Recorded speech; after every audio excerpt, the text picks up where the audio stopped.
Hi, it's Conkers Live. Ready for this?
Hello and welcome. We're back. It's Conkers Live once again. So great to have you out there. Thanks for joining us this evening. Really happy to see you. I've got earphones in. I'm going to have to take one of them out. That's better. I don't feel so deaf now. That's much better. Hi. So great to see you out there. Thank you all for the comments in the chat. A huge welcome to everyone, and especially to those in our Conkers Facebook group for the warm and friendly welcome you gave Kirsty earlier. So that's absolutely lovely. I can see Kirsty in my little studio window smiling away there. She's ready for the demo and really looking forward to it, as are we. So it's going to be a lot of fun. Really enjoying getting this one ready for you. I've been a fan of Kirsty's work for a very long time now, and we've been working hard to get Kirsty on screen with this. Lockdowns haven't helped. Kirsty rents a workshop space on the other side of Dundee, I think it is, to get it right. And she hasn't been able to travel there. So she's been busily practicing and honing her skills again. So absolutely great. She's really keen to do this, really excited, probably a little bit nervous as well, but we won't say anything too much about that. So what to tell you about tonight? Well, just a quick welcome. Conkers Live carrying on at least until the end of the year. Last time round, I was mentioning about the badges and patches that we have, and we've had a number of people write in and ask to have one. So hopefully if you've written in by now, you've already got one. There's always a delay with our post when it comes in, but if you would like a set of badges and patches, just send us a stamped addressed envelope. It needs to have a large letter stamp on it, please. The envelope itself doesn't need to be too big, but as long as you've got a large letter stamp, we'll get some of those out in the post for you. It will take a couple of weeks, but we'll get that sorted out. So just drop us a line. PO Box 260 address. It's on our website. You can't miss it. And just a couple of other quick things to mention. If you haven't already, please make sure you head over to conkerslive.co.uk and subscribe to our newsletters about Conkers Live. Basically, make sure you get all the information, all the links, all the details, so you know exactly what's going on and what's coming up. While you're there, you can also subscribe to information about the Wood Turning Weekender. more about that a little bit later. And if you head over onto our main website at chestnutproducts.co.uk, you can also sign up for our weekly newsletters. The demo's got a bit of a plug in the newsletter, so you'll never miss out on it. But the newsletters also contain loads of information and tips about using the products. Not very much news, to be honest. It's very rare that anything gets in there, but we do have lots of information and tips there. So without further ado, let's bring Kirsty on and introduce you to her. She's I can see her already there. So Kirsty, if you're ready, and even if you're not, going to bring you on screen. So here we go. Kirsty, hi, how are you? Hello, I'm good, thank you. Really happy to be here finally after all the cancellations. It's really nice to actually be able to join you all. And thank you so much again for all the kind words on the Facebook page. It was really, really sweet and very encouraging. So I really do appreciate that. There's lots of people out there looking forward to your demo, Kirsty. Loads and loads of people. You obviously have a huge following on Instagram, so that's brilliant. And people looking forward to it. But how did you actually get into wood turning itself and woodwork? Well, I did my degree in fine art, and I did do a lot of structures and kind of sculptural things when I was at university. But it wasn't actually until my third year at university where I was lucky enough to be commissioned to make an outdoor sculpture series for Moncrief Hill, just outside my hometown in Perth. So I approached a local wood turner, Jack Anderson, who's on Instagram as Dundee Wood Turning, and he kind of took me under his wing and became his little apprentice. So it started off with just spindle turning, where I was making the bee bodies, and then I made a kind of hive out of like wooden layers and routing and lots of messy gluing. But that was how it kind of started, and it sort of snowballed from there. When I started doing the pyrography, I was doing it for the bee wings. So altogether, it kind of got me into this way of working. And I think what worked for me was that you get the full-on sort of cathartic feel of like being in the workshop and doing something really hands-on to doing like really gentle things with the pyrography, like really soft and quite sort of therapeutic. So I think that's how I got into this way of working, and it just really works for me. Like, I've done a lot of things over the years, but there's just something so lovely about working with wood that I just can't get the same kind of work out of anything else. It's just something I've really connected with. So that's how I kind of got into it. Yeah. I think wood's a lovely medium to work in. Not that I do a heck of a lot myself, to be honest, but I do the finishing part sometimes. But it's so tactile and so good to work with. So yeah, I can understand that, I think. And yeah, brilliant. It's great that you're doing that. It's great to have you on here tonight. And really, I'm looking forward to the whole from start to finish. Someone's just asking, can they see a picture of that sculpture? I'll see if I don't think I've got a picture of it, actually. So I don't know if you've got anything there. I don't have anything to hand, but I could post one on the Facebook page after, if that helps. Yeah, brilliant. That'd be great. That'd be great. It's on my like Gmail drive somewhere. I've got like one on the hive. Yeah, fantastic. Yeah, if you can, that'll be lovely. Someone's asked if this is being recorded tonight, and the answer to that is yes, it is, and it will be available on our YouTube channel for 2 weeks after.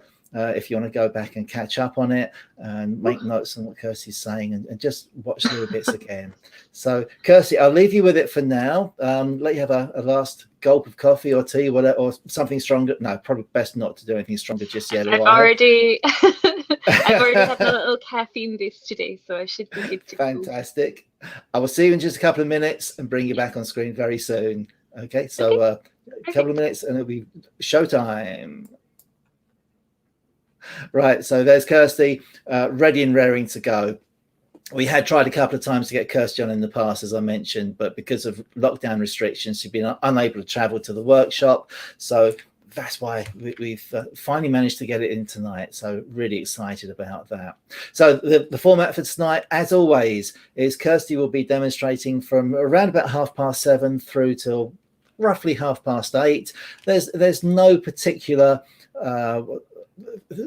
plan for it. We'll just have to wait and see what happens. And we'll wait and see what happens whenever there's a good break in the the show. We'll take a break there for just 5 minutes or so. Kirsty's going to need to move cameras and onto the decorating side, so that'll be a great opportunity for that. Then at Kirsty will come back up. We'll just take the break. Will only be about 5 minutes. Then we'll head back in. Kirsty will do the second half of the demo, the decoration side of it, through to roughly 9:30. Timings are always fluid. We what's timing after all? So we'll just play it by ear a little bit, and then afterwards we'll switch over to Zoom. The Zoom links will be coming up in the chat in a little while, and then Kirsty will do a short Q&A with us, and we'll have a chat and a social chat, and that should be fun. So I think that's probably enough gabbling from me. Let's just check what the time is. Oh, that was the other thing I meant to say about tonight, and very, very quickly, thank you to everyone who joined in with our charity quiz recently on the theme of 100. Really was a lot of fun. Everyone who took part enjoyed it, even if you didn't get all the questions right. Because what does it matter? It was just a bit of fun.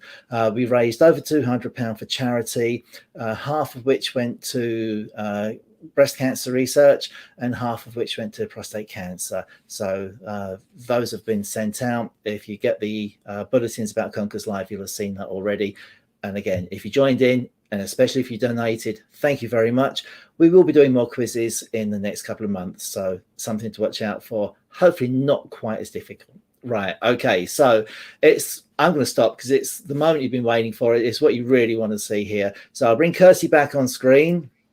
Here she is. And Kirsty, if you're ready to go, I'm going to hand it all over to you, and I'm going to grab a coffee for myself. So but I'll be here.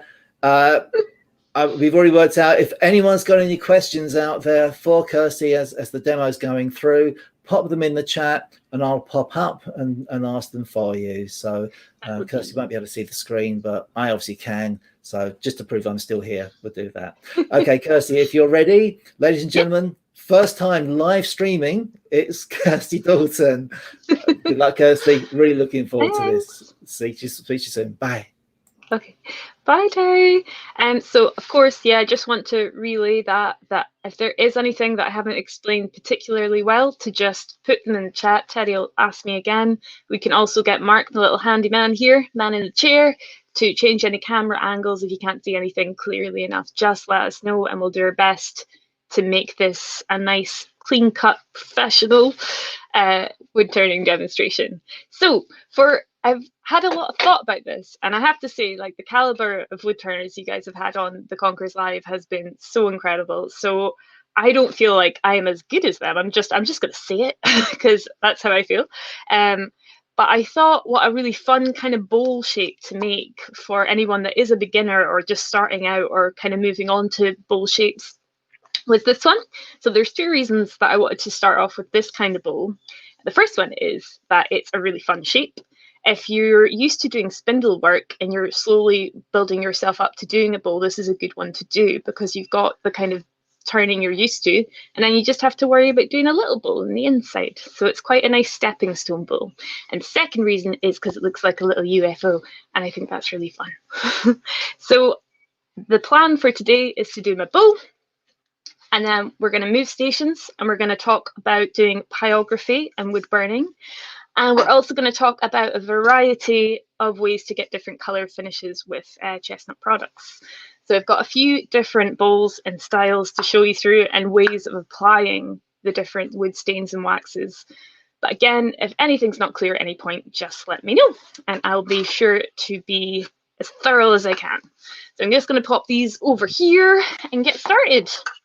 Whew. Right, so I always like to start my bowls off with a foot, and I, despite having turned for years, still am in the practice of measuring that out. So again, a good way to get a nice foot that's perfect in size, because you don't want one that's too chunky, it's not going to sit in the lathe very well, and you don't want one that's too small because it won't fit in the lathe. So I always use the calipers to start. Now, again, before I get started on this, don't do that. If you're just wanting to mark it out, a good way to do that is to just do that. And then you've got this nice little indent that's just perfect for fitting into the lathe. I find that a really handy way to do it. And it has saved my bacon a few times. So we're just going to start by building the foot, and then I'm going to slowly build the shape. But again, if anything's unclear at any point or anyone has any questions, just let me know and I'll make sure to try and explain them. So we're just going to go into it a little bit there with that.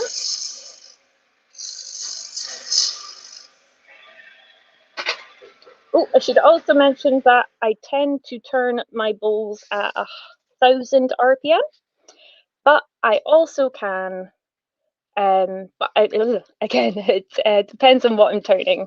So if I'm turning a bigger piece, or say like a box turning, I wouldn't turn it as fast as that. I always say with turning, whatever speed you're doing it at, make sure it's one that you're comfortable with and that it's safe to do at. So, yes, get going. So we're just going to shape that up. Again, I always find, I never quite say this right, the bedding tool, I'm just going to say parting tool, the fancy parting tool is a good way to shape out your foot. And again, another handy tip for building up your foot there is to make sure that the foot is at like an angle, so it sits in the lace nice and comfortably. If it's at just a slight angle, it just really helps it stay nice and snug. So we'll slowly be building up.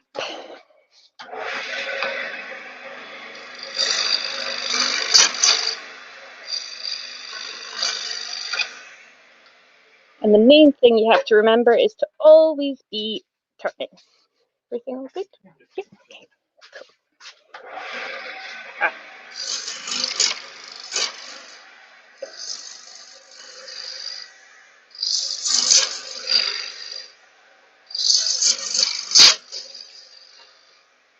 So the main thing with building any shape up is constant adjustments of your thing.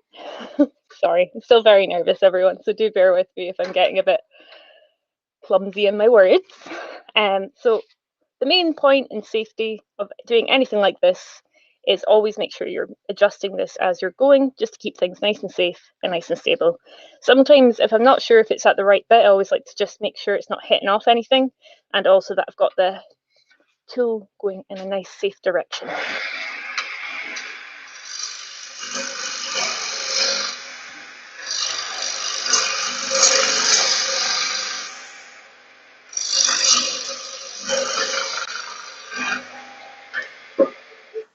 So I'm slowly going to just build this shape up. Now with my kind of UFO bowls, as I like to call them, I like to turn the bottom half of the bowl a bit higher than the lower half. You can do it with both sides meeting to the same point, but for some reason, I don't know if it's a visual thing for me personally, but I quite like it when you've got kind of a higher side to this one. But obviously, if you're doing this kind of bowl, you can turn it any way. It can be a bit lower down where it meets, or it can be a bit higher up. It's really up to yourselves. But I just think it looks a bit nicer when the bottom comes up a little bit higher than the top. But again, that's personal preference, each to their own. There's no right or wrong answers here in that sort of way.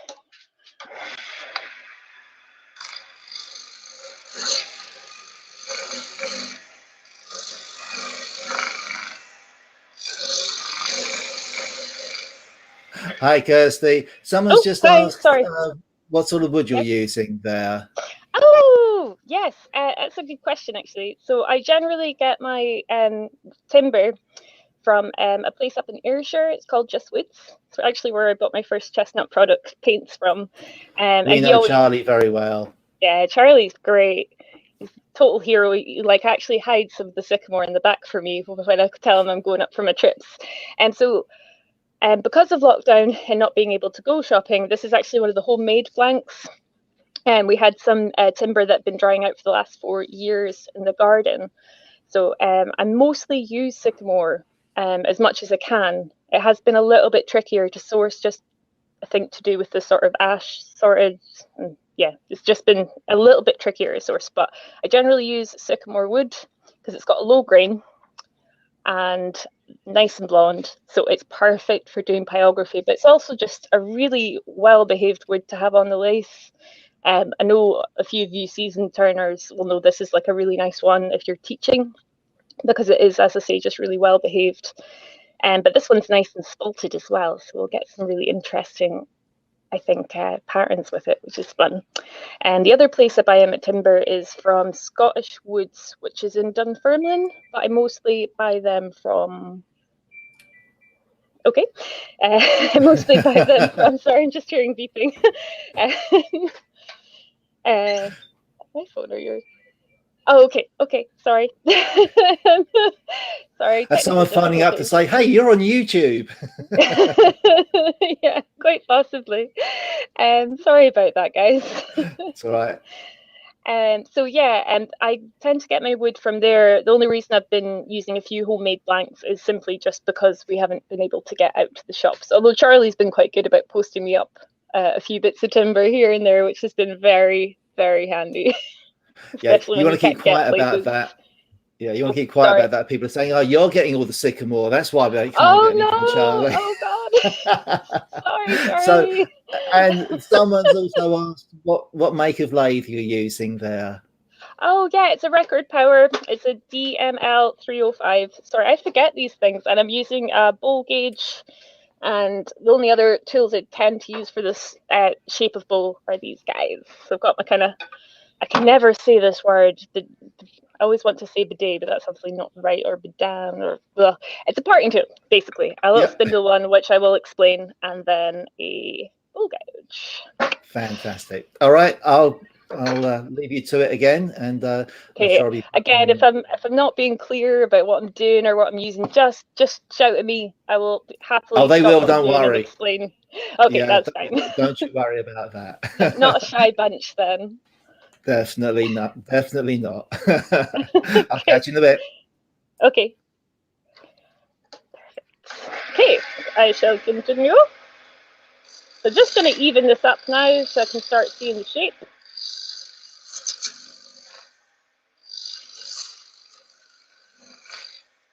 And just now it's just about doing nice little strokes and making sure that we've got a nice kind of even seam. So I'm just going to tidy this up a little bit. It's a bit rough looking. Not very good at the talking and turning at the same time. Too much multitasking for me.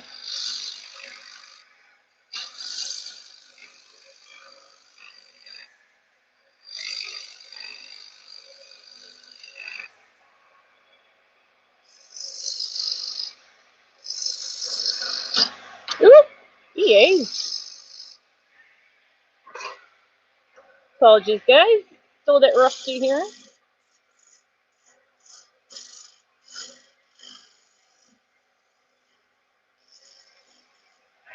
Bit better. Apologies.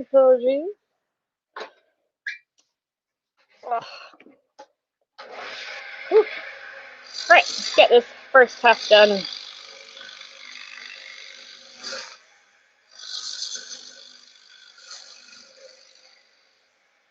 So just slowly bringing it up to form. Again, most people like to kind of plan out their form while they're turning, and other people, they will like to decide exactly what they're doing before they get to the bowl. For me, I always just think the wood's in charge. You know, you can think you're turning one thing and you can start turning it and it goes a completely different way. I always find just the wood kind of guides me and tells me what to do, which is always a super effective way for planning things.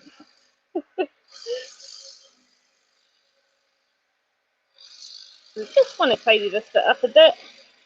And again, if you're struggling to plan out how to shape it, a nice little thing to do is just to mark where you'd like to turn to. Again, for doing the kind of sort of spaceship space, it's good to just give yourself a little marking of where you'd like to turn up to for your bottom side of the bowl. So when you turn it over, you've got that nice little line to be working towards. Little hints and tips. Whew.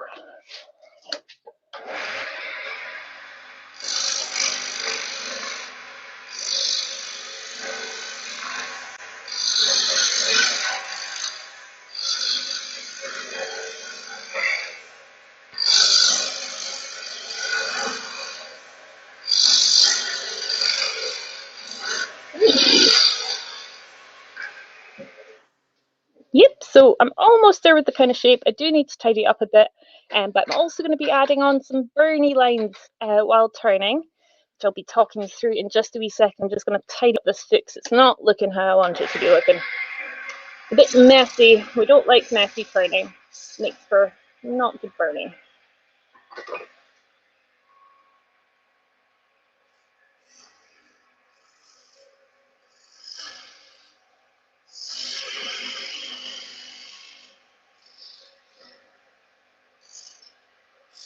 Again, it's just a wee reminder that having that slight angle on your foot really does help it hold into the lace.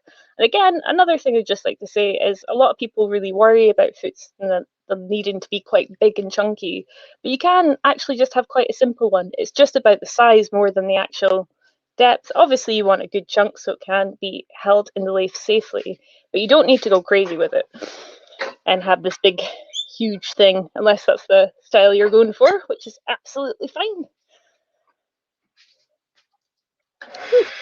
We'll just tidy up those messy turning lines, and then we're going to do a bit of burning and then a bit of sanding before we turn this lovely guy over.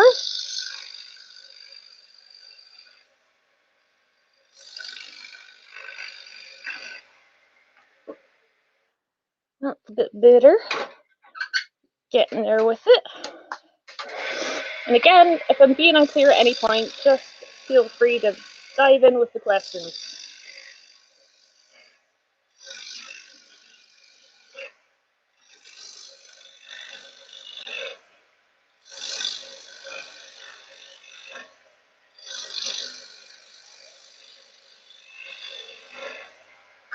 There we go. How's that looking? A little bit rough still, but we will get there with that. So, a fun thing I always like to do with my bows quite often, just to give them a bit of character and a bit of fun, is to do little sort of burn-in lines. So it's a bit tricky to see. I'll try and... Is that okay camera-wise? This way? Okay, sorry guys. New with the tech stuff. So I like to get these little burnt-in lines. I think they just add a nice little feature, and a really good way to do that is with your spindle. Now I really need to stress you wouldn't do any hollowing out with a spindle chisel, because with one like this, the metal's coming all the way. With one like this, it's really just there. So you don't want to do anything too risky biscuits with this. But what I like to do is just do little indents to get those small little lines, which I'll explain in a little bit of a second. Not sure what a little bit of a second is. I think I'm just a bit rambly, guys. Do apologise. So just need to hold it there for that little bit. Make sure you are holding it nice and steady and using your tool rest as much as possible, because again, this doesn't go down as deep, so you don't want to be doing anything too risky biscuits with this one. It's just to get that nice little line. Hopefully you can see that okay. Nice little groove there. And then we're going to do it on the foot as well, because I quite like a little burny foot. Looks quite nice.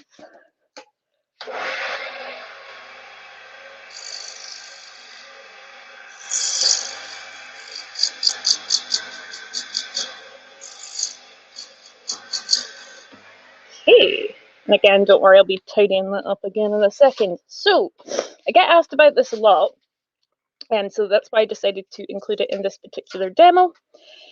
So, burning lines into your wood while turning. That is actually quite a straightforward thing to do. It is just about making sure you've got a deep line for it to hold onto. And we're going to do a lovely little safety talk now. So there's a few different wires and things people use, and what I use and have done for years now is actually bike wire. It's a bike brake chain. It's nice and sturdy, nice and thick. Been using the same ones for quite a while, and they're still going really, really strong.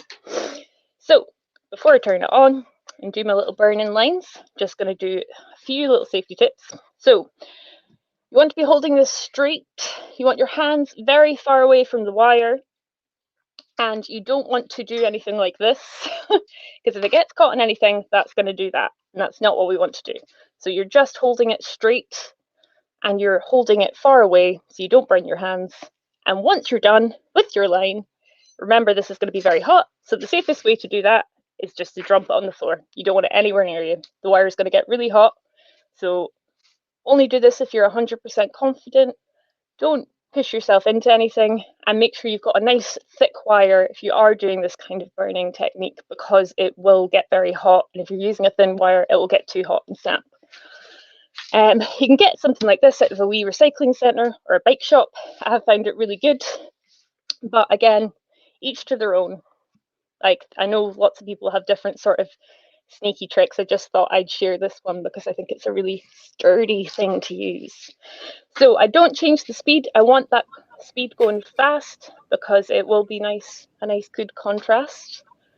I'm just going to butt in there for a second or two, Kirsty. A couple of things. Someone said, is it the camera angle, or is the lathe quite high? It looks like it might be quite high up. I don't know if it's right or wrong, but it's obviously the right height for you. It's where you feel comfortable with it. Yeah, never really had any different height. If I was working on the bigger lathe behind me, I'd definitely need a wee step ladder. But no, I've always turned at this point. It might be the way we've got the angle. I don't know. I am quite midgety, but I feel quite comfortable. No, that's fine. That's the main thing. So let's be comfortable with you. A number of people are also commenting about the burning wire and putting handles on there.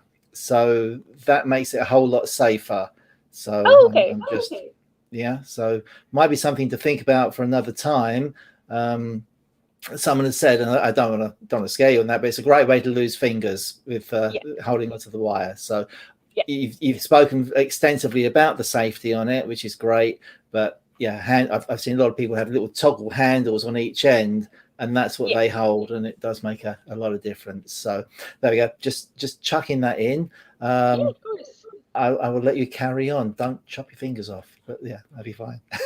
See you in a moment. Okay. So great advice, guys. Thanks very much. But I think we'll just go for it like this just now because I don't have those, but we're all good. So with this, again, you just want to do far away. And with that little indent, you're just putting a little bit of pressure in, and you'll get a nice little burny line.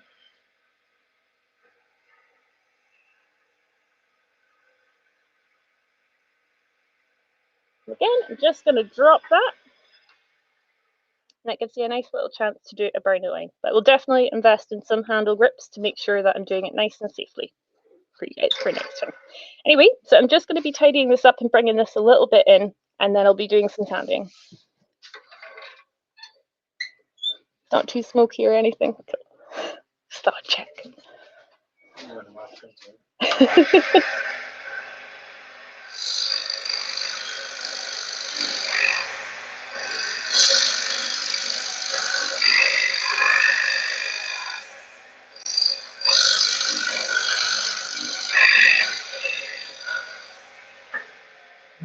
Nearly there. I just want to tidy this up a bit because it's a bit scratchy.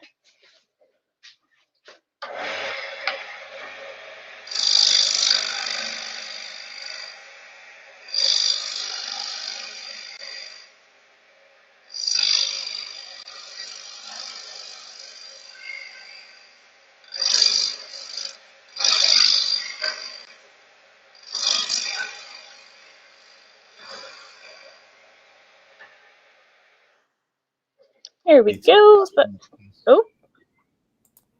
is something up? Sorry, I started asking the question before I popped up on screen. Always a good thing. And someone's asked a question, and I'm not a turner. I make no secret of it, so I don't properly understand the question. Hopefully, it means something to you. Do you always scrape turn, or do you do push cuts too? A bit of both. It does depend. Usually, when I'm tidying up the sort of foot and things, I will do push cuts. But for me, I mostly do scrape just while I'm doing the kind of outer side. I don't know if it's just the way I've kind of learned, or the way I've just gotten used to doing it, but I don't do as much push turning. It is more about kind of scraping for me. Don't know if does that answer the question of the... Sorry, I can't see the screen. I'm sure. Okay. All right, back to you again. Okay. Sorry, we are nearly there, guys, and we'll get on to the most exciting part of sanding, which I know is the part we all love. Not.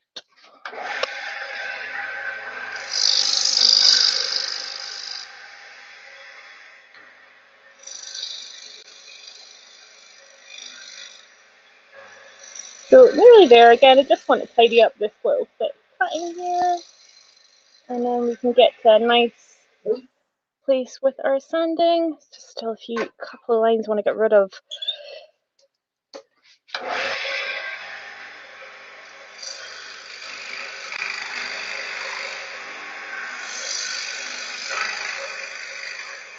Okay,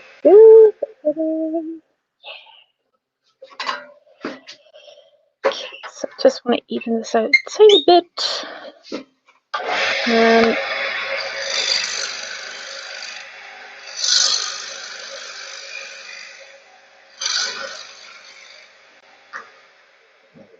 There we go. Okay, so I'm just going to get rid of this little bit, and then we're good to go. Sorry, I get really pernickety about these things.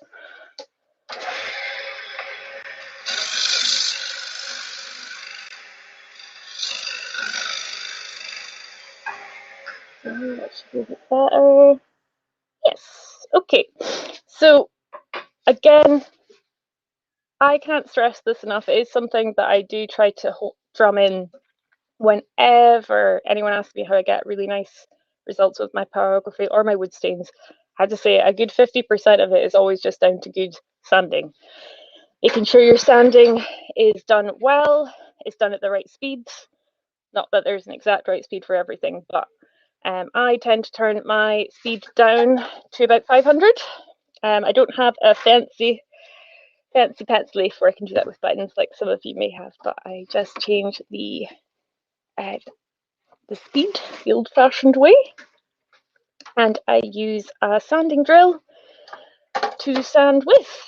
Another fun thing that I can show you guys as well is with with sanding, keeping yourself in order and keeping things accessible just makes for a smoother production line. I think a few of you guys have already used this trick, but just a nice little strip of Velcro, and then you can just all of your sandpaper on.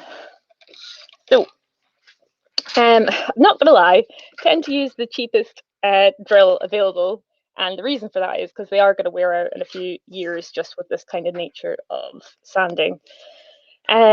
Two things: always make sure it is on drill and not hammer. That's always a fun one when that happens.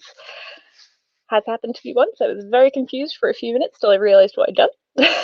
And you want to make sure the direction is also going in the right way. So you get to change direction here, and it's quite good for doing for making sure you're going in the opposite direction. So again, the sandpaper is getting a chance to catch.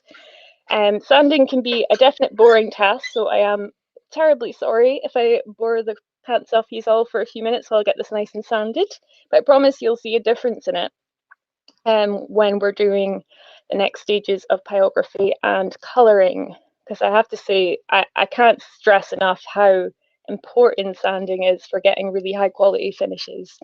I mean, if you have any rough marks at all, that's really going to show up when you put your wood stains on, or your waxes especially. Waxes are terrible for catching any bits. There's been pieces I thought were finished and I've had to pop them back on the lathe just to get that sanding done quite. Yeah, so that is one thing I will say. I tend to sand up to, just in case that was a question coming up, to I think 800, 500. Let me just double check. Sorry, all nervous. To 800. Whoop. Yes. Sorry. So I usually go up to about 600. Got my 7 layers here, and yeah. So I'm just going to get on with that. And again, a nice little top tip for you, because it can be a bit, if you haven't sanded this way, it can be a little bit nervy, but not to worry. The best way to kind of hold your sander is just to make sure you've got control here. And again, you want to make sure you've got nice control here. And it's all about doing the sanding sway. So it's quite good to just make sure you're doing that. You don't want to be going too fast, just because it doesn't give the sandpaper a chance to catch the wood and sand it well. And you don't want to be going too slow either, because, well, sanding takes long enough as it is. Oh, are you coming back in for a question? Sorry. Am I Well, hearing you, how did you Terry? know? That's scary. I don't know how you knew I was going to do that. Someone's just asked. I think I'm right in saying you don't have a YouTube channel, but you are on Instagram and Facebook. That's right, isn't Yeah, it? yeah, Yeah. yeah. Okay, we'll talk about that. So we'll talk about that in the break if you want, and you can give yourself a plug there.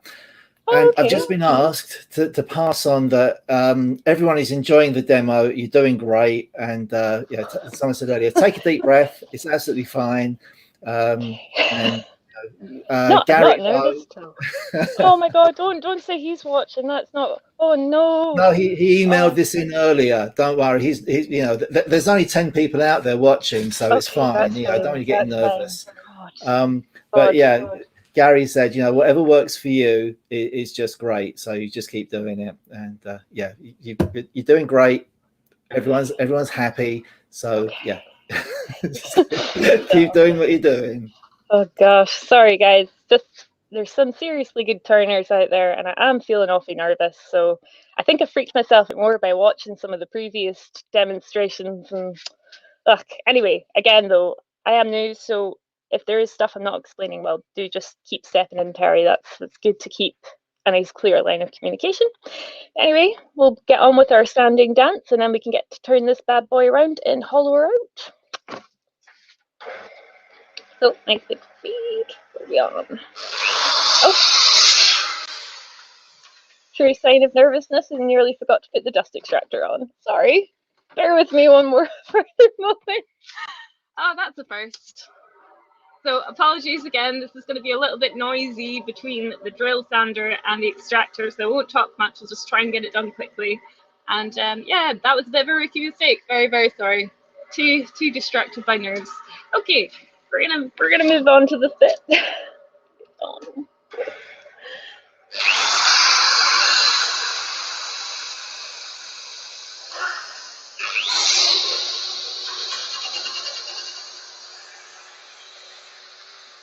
This.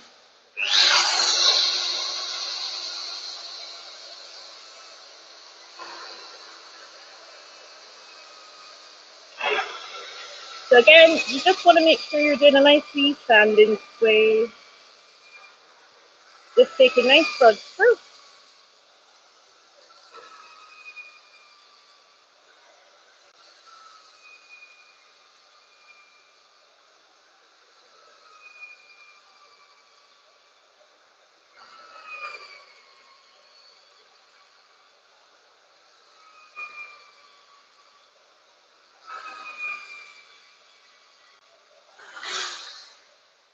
So I would just like to check out on the first few stages, make sure you've not left yourself any unpleasant mark making that you will want to get rid of, but that is looking okay.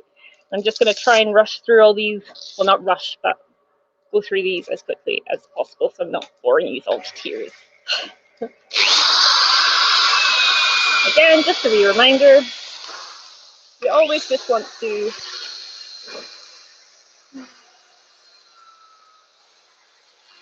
make sure you're changing the gauge and just doing a really gentle sway to get a nice, even sanding job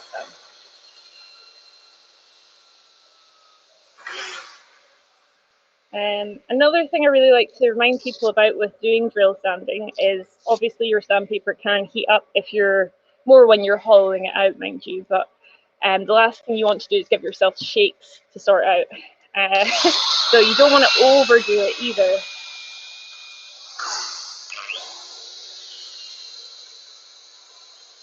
Again, so just doing a nice little gentle sway.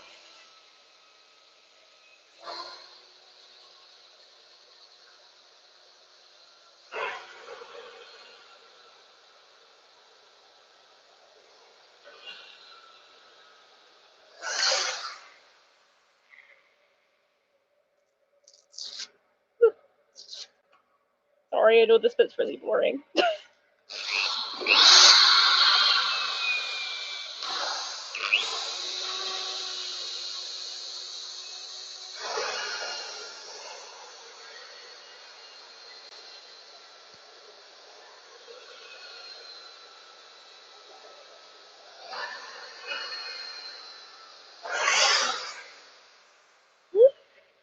Halfway there, guys, halfway there. Hold on, bear with me. So, as boring as this process is, it does make a massive difference for when you get to the next stages if this bit is done properly. I know it can be a bit tedious,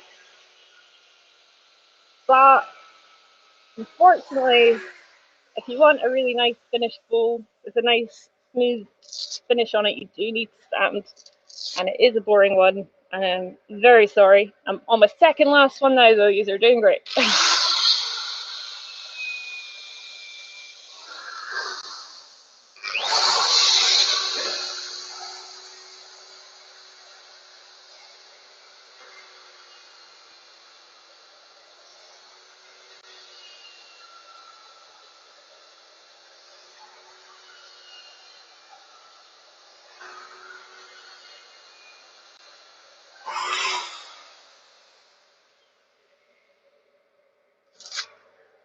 Last one, and then we can turn them around and get them all hollow.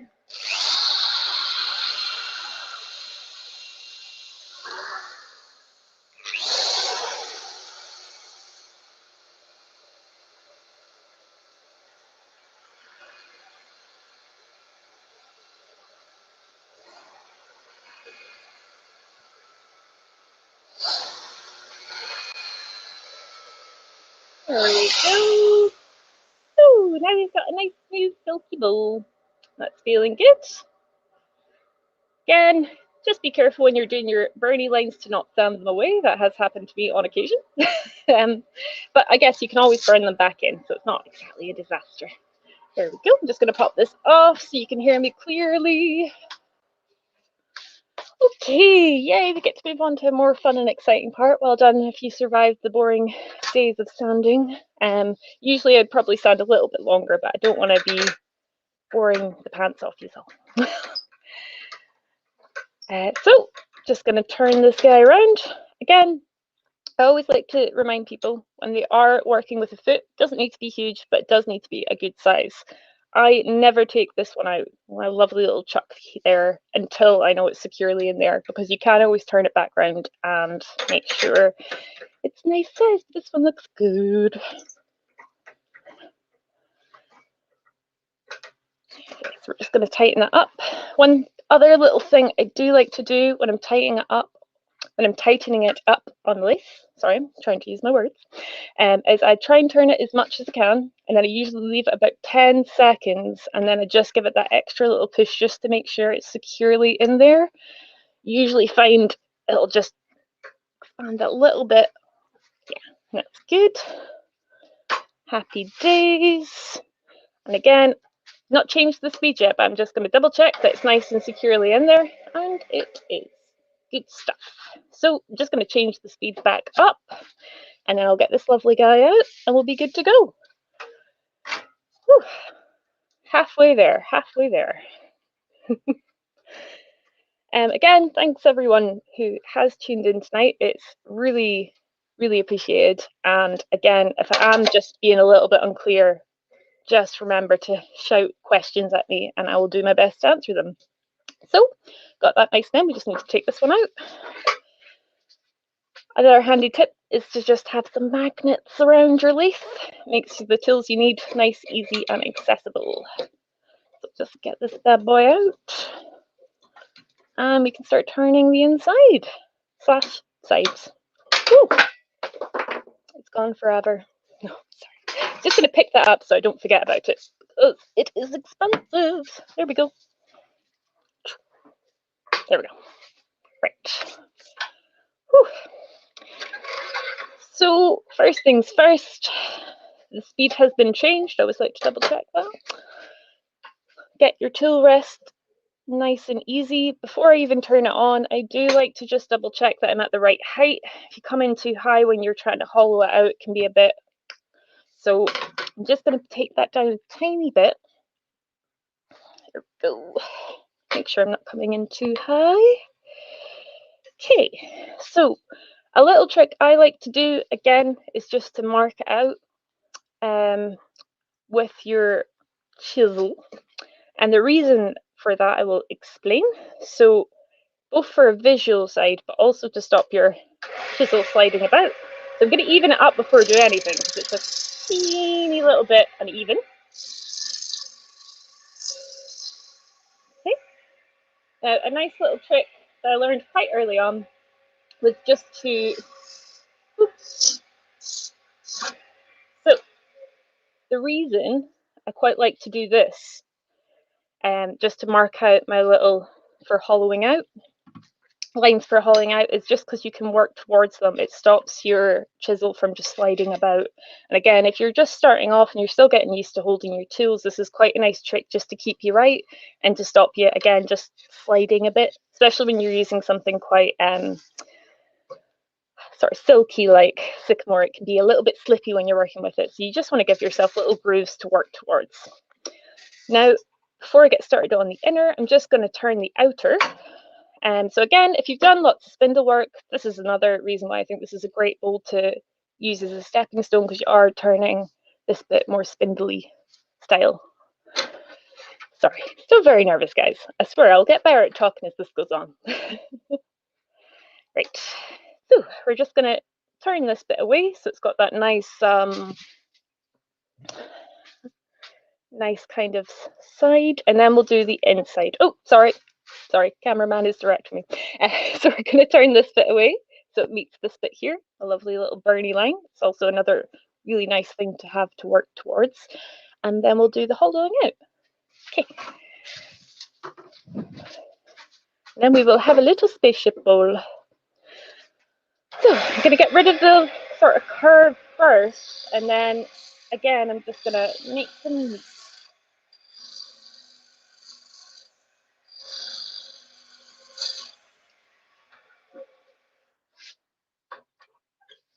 With this kind of shape as well, you can get lots of different forms, which is quite fun.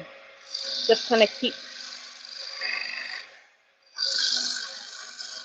your options open. You can have it quite angular, or you can have it nice and curved, which just, again, just makes for like a really, just gives you options, which I always like to have when working with wood, because you never know how you're going to decide to go with it. I know some of you guys just turn, but sometimes it's just fun to have the options of the surface space.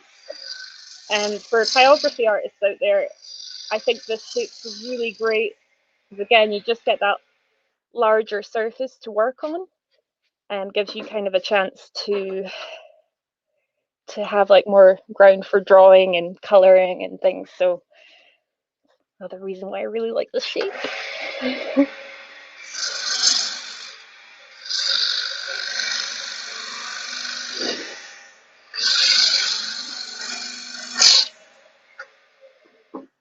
Okay, we're just going to fix that little line there.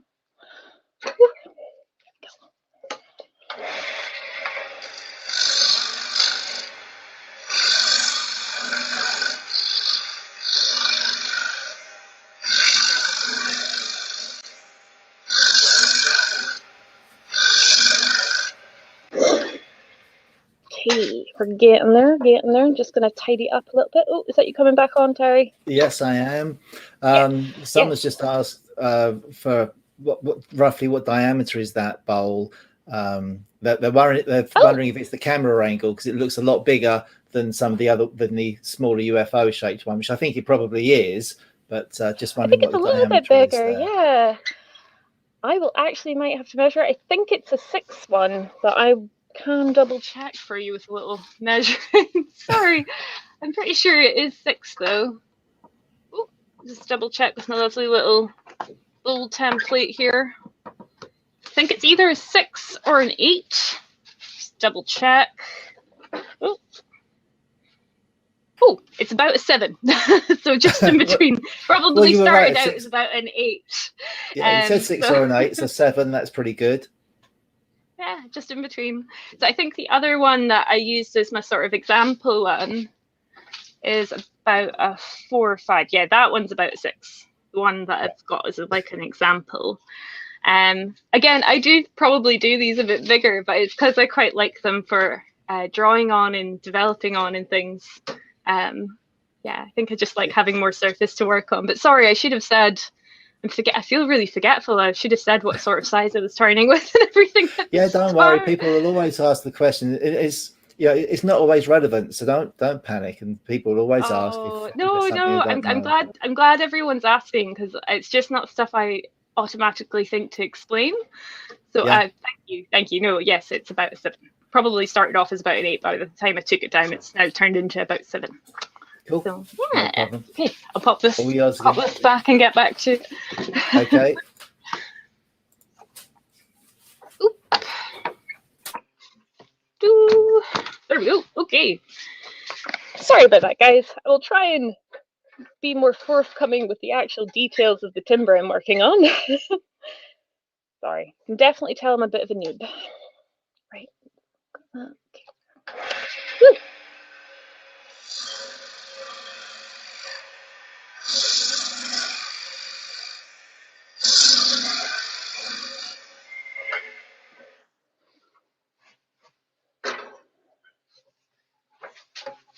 Then you just want to keep making sure you're doing things from the safest possible angle.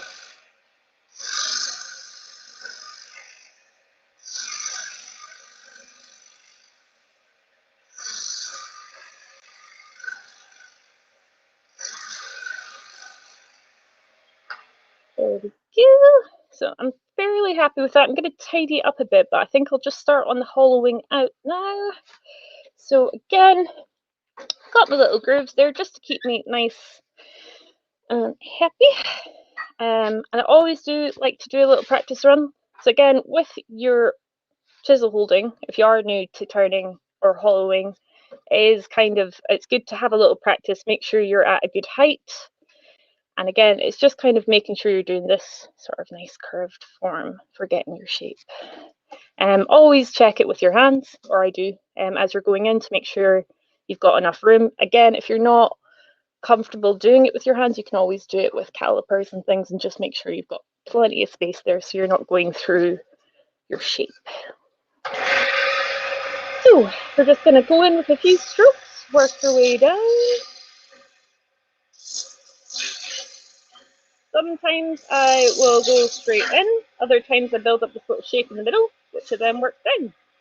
I think, as always with turning, it's about what you feel comfortable doing and what you feel safe, how you feel safe about it. Sorry, words are just not happening. Yeah.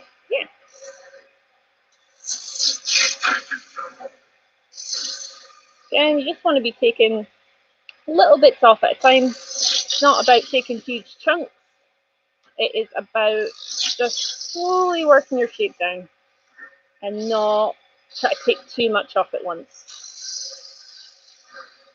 It's the main thing you want to be doing. Is just slowly taking it down. It's not, as I say, it's not really a race to these things. Turning can be a very quick and lovely process, but you don't want to be taking too much off at once. Just about nicely gentle strokes. And again, I'm just going to try and work this shape down.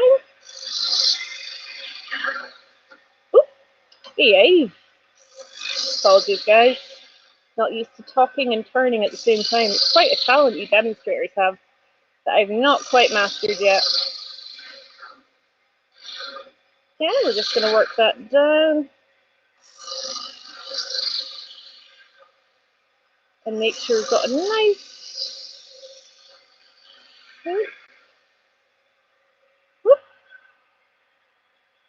Just your hands there. Good. So at this point, I just like to check once I've gotten this little hold down. I need to take it down a little bit further, obviously. But again, what I'm meaning with just checking where you're at is just making sure to feel where you're going. You can always feel the thickness. And again, you can always go in with calipers if you're a bit worried about going through the bowl. That doesn't tend to be an issue for me because I like quite chunky designs and having lots of sort of bigger bowls to work on, lots of thick rims and things. So doesn't tend to be an issue for me. I'd only do a little bit thinner turning. But to explain that as well, I always use seasoned and dried out wood. So everything I use is properly dried out, so there's not much chance of it splitting. So I can do thicker shapes I know for some people that use sort of wet wood, that's going to split, which is why people quite like to do the thin pieces. But I love having lots of surface to work with, and I love like kind of nice chunky designs that have a bit of weight to them. That again, that's personal preference. I think it's not just about what you enjoy, it's about what you like to see in your wood. So if that's not the way you turn, that's all good, I think. Anyway, sorry, I'll get back to it so we can get on to more exciting avenues.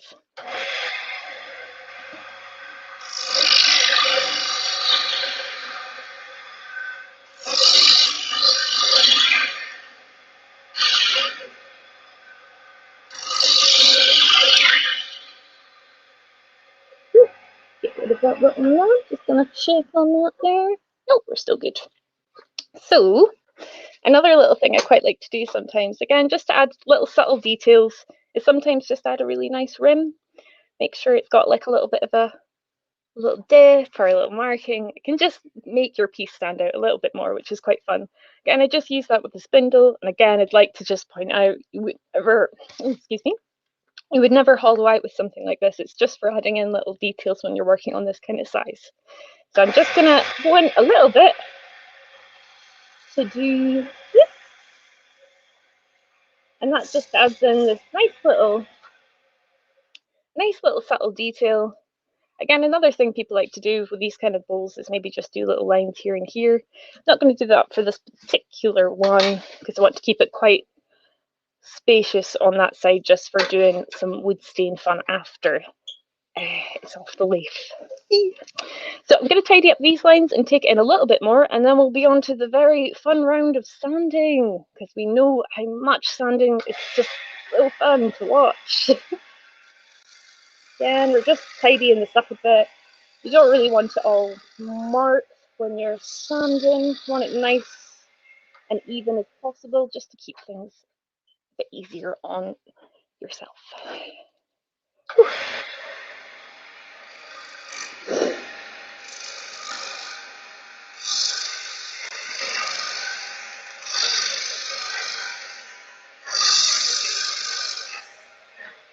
Oops, check that.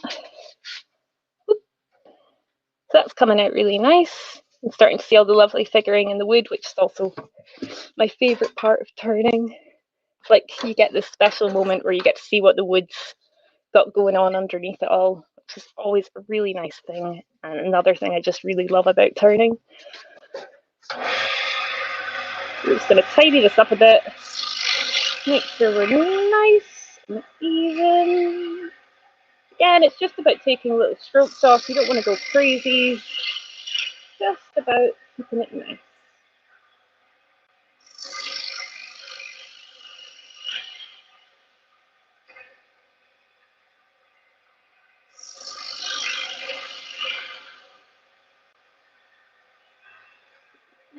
See how we're doing. You want to make sure that you've not got that kind of bump in the middle. You want to make sure it's nice and even.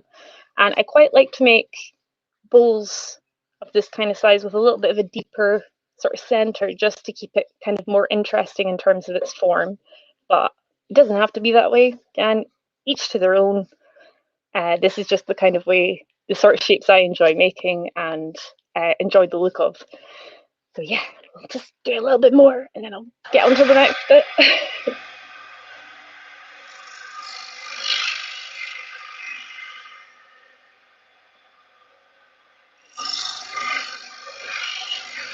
Just about getting those little untidy marks out the way. See how that's looking? It's looking nice.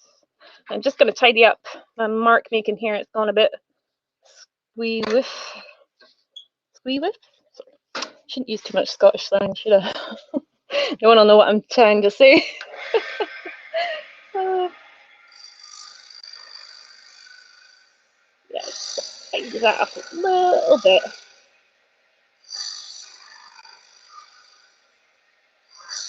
Okay. Ooh, don't want to go too far, so we've got lovely little birdie line. Ooh.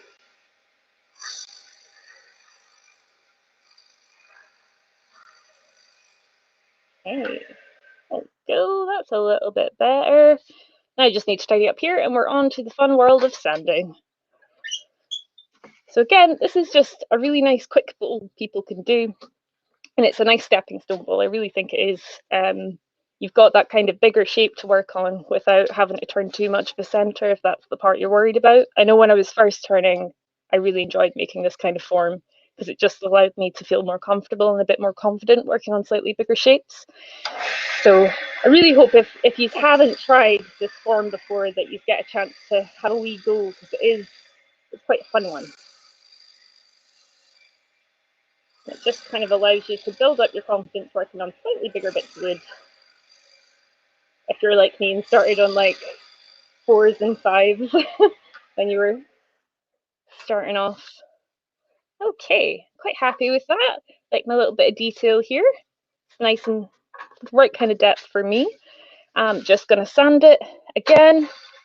When you're sanding with the drill, and you've got a small space like this, now you do get different size. You do get different size drill bits, just to say. You do get smaller ones if you are working on something a bit smaller.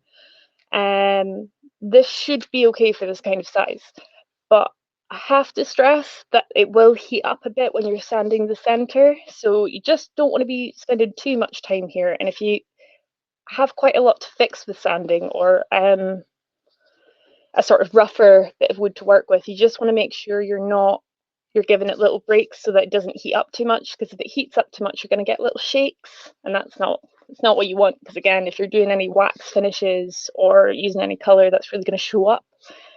Depends on what you're doing, but that's just something I always like to remind people of when you are getting to the sanding part. Don't spend too long in there. You want to sand like the right amount. Anyway, we will actually set up our dust extractor properly this time and not forget to put it on. And we're going to change our speed back down to about 500. So again, that the sandpaper gets a chance to catch things. Nothing worse than going to all the effort of sanding and it's not slow enough to catch the sandpaper. That's not what you want. So again, just going to manually change that. If you are working with a record power lathe, it has a lovely little spindle diagram. Don't know if you can see it from the camera up here.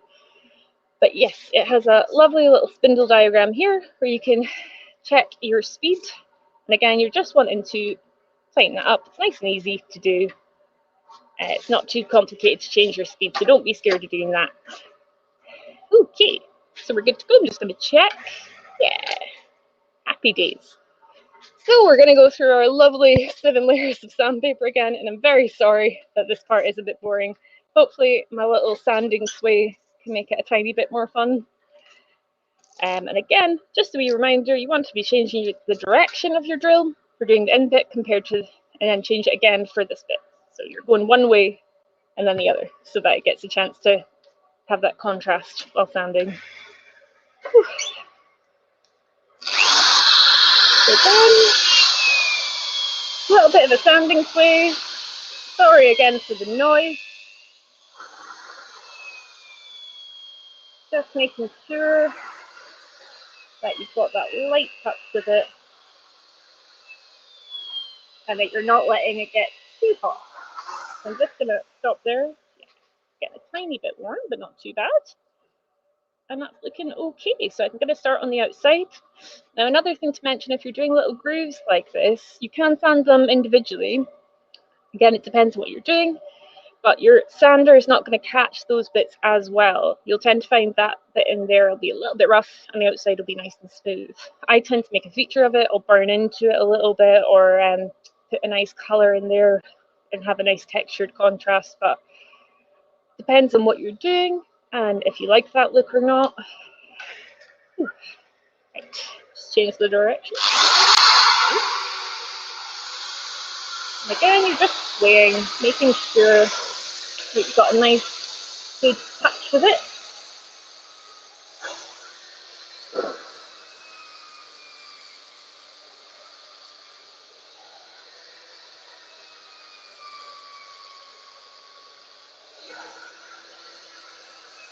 Ooh, sorry. And we'll move on to the next one. Again, I cannot recommend a little strip of Velcro folder sandpaper. It does make life a lot easier. If you haven't done that already, I totally recommend it. So just remember, as you're going, to make sure you're changing your direction and just doing a nice gentle play with it.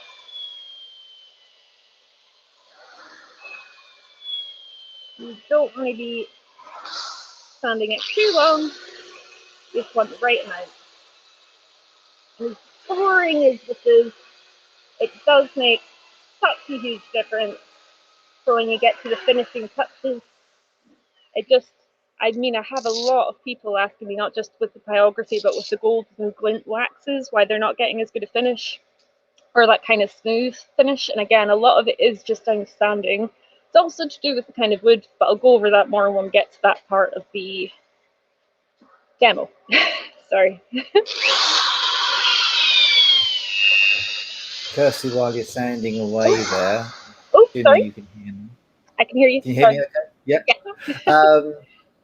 Someone's just asked about changing the direction of the drill when sanding, which is something that I don't normally do, but you do. Just wondering on your thinking on that. Is it just a preferred technique or something you've been shown? Yeah, it was something I was shown. I mean, this is just the way I've always done it, but if the sandpaper is going the same way, it's not going to sand very well. So sorry, is this an angle? Down a bit. Sorry. Okay, so with these kind of sanders, you can change the direction, and the reasoning for that working a bit better is because if the sandpaper is going the same way, it's not going to catch the same. If it's going in the opposite direction, it's going to actually sand it a bit better. So that's why I do it. So I change the direction when I'm going inwards, and I change the direction as I'm going outwards. And it just makes a better difference, because if it's going the same way, it's not going to catch on the sand, like your wood's not going to catch on the sandpaper the same way. Okay, well, that's interesting. So I'm sure people are going to go away and try that. So that's hopefully. That's very interesting. I see a massive difference with it, personally, and you can feel it as well. Like you can feel it not quite working the same. Like if I've not has happened when I've been doing many bowls in a day and I've not remembered to change it as I'm going. You can feel like a physical difference when you're sanding it. If it's not going in the opposite direction, it isn't going to catch. Yeah. Lovely. Cool. Well, there's no arguing with the results you get. So yeah, brilliant. I'll let you carry on with the sanding. I can tell you're enjoying it so much. Oh yeah, just my favorite part. But no, I hope that tip helps. I definitely notice a difference, and I can physically feel a difference when I'm holding the drill. If I don't change the direction of the drill, it does affect how well it sands it. So it's a good tip to try out. If you haven't tried it, I do recommend it. I think you will feel a difference when you're kind of working with your bowl. And we'll get this bit done, because I know it is drastically boring and for everybody involved, me included. So again, you're just doing your nice wee little sand dance.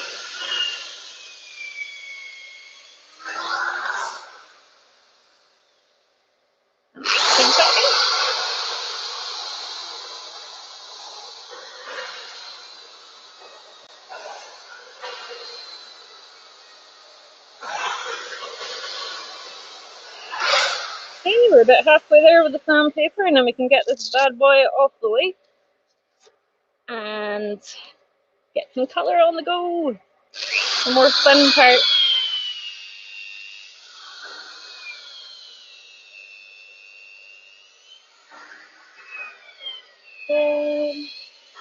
Just doing a nice bit of squaring, not letting it go on too long.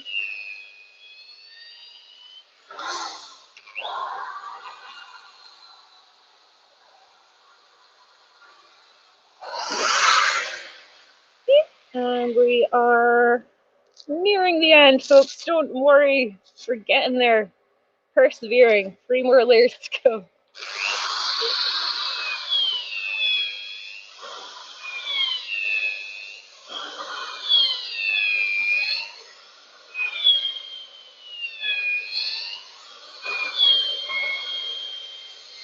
And again, you want to make sure that your direction is similar as well. You want to make sure you're doing that nice way and getting a good result.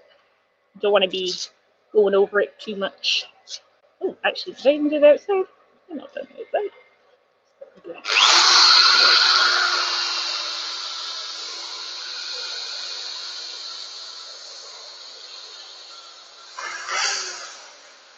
Whoop. Last two, guys. We're doing good. We're doing good.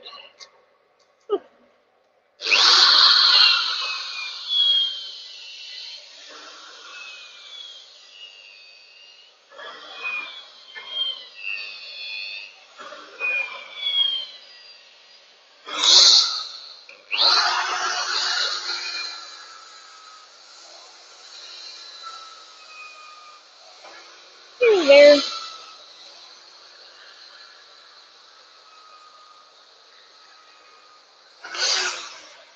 And we're on our last one. Yay! Again, I know it's boring, but it does make a huge difference to how your finishes can really show. And if you are doing pyrography, this is such a must. If you want to get nice, fine, burny lines.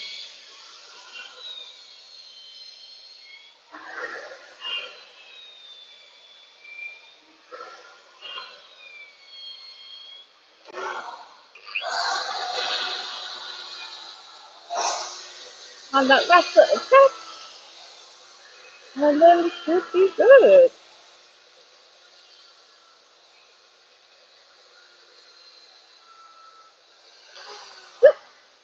Okay.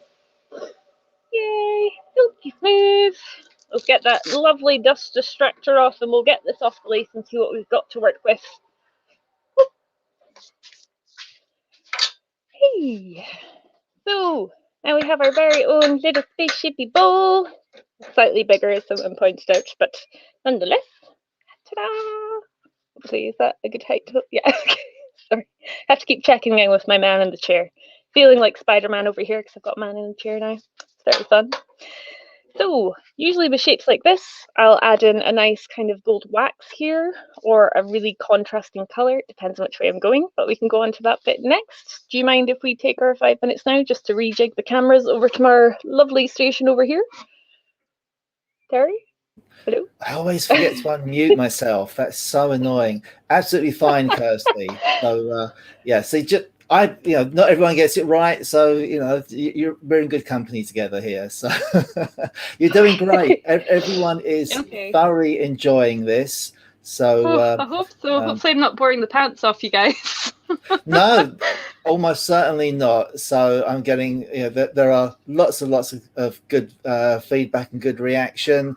So people saying nice things. So you're doing really well. So I know you need to go and change over your camera angle and stuff like that. Just need to swap one camera about and we should be good to go. It won't take us more than 5 minutes. Yeah, getting a nod from a guy in the chair, Mark. Okay, well, I'm getting some strange interference at the moment anyway, so I don't know what's going on. So while you're doing that, I'm going to try and do some work on here, see what I can come up with. So I'll leave you with it, and we'll see you in a moment. Okay. Thank you. Okay, I think there's something trying to take over the transmission. Hold on a second. Hey up everyone. Well, I have to say it is lovely to see so many of you tuning in to watch Kirsty's first Conkers live demonstration. I've been looking forward to this for absolutely ages when there were first talkings of Kirsty doing the demo, so it's brilliant that she's jumped on board and is doing one. I am a huge fan of Kirsty's work. I think it's absolutely stunning. So guys, if you haven't already, please make sure that you follow her on Instagram at Kirsty Dalton Designs. There's some stunning pieces on there, honestly. They're really unusual and really unique to her and really inspirational. So yeah, definitely head over and check out some of her work on Instagram. Now, speaking of subscribing to things, have you guys got your tickets to the Wood Turning Weekender? It's going to be on the 4th and 5th of September. I absolutely can't wait.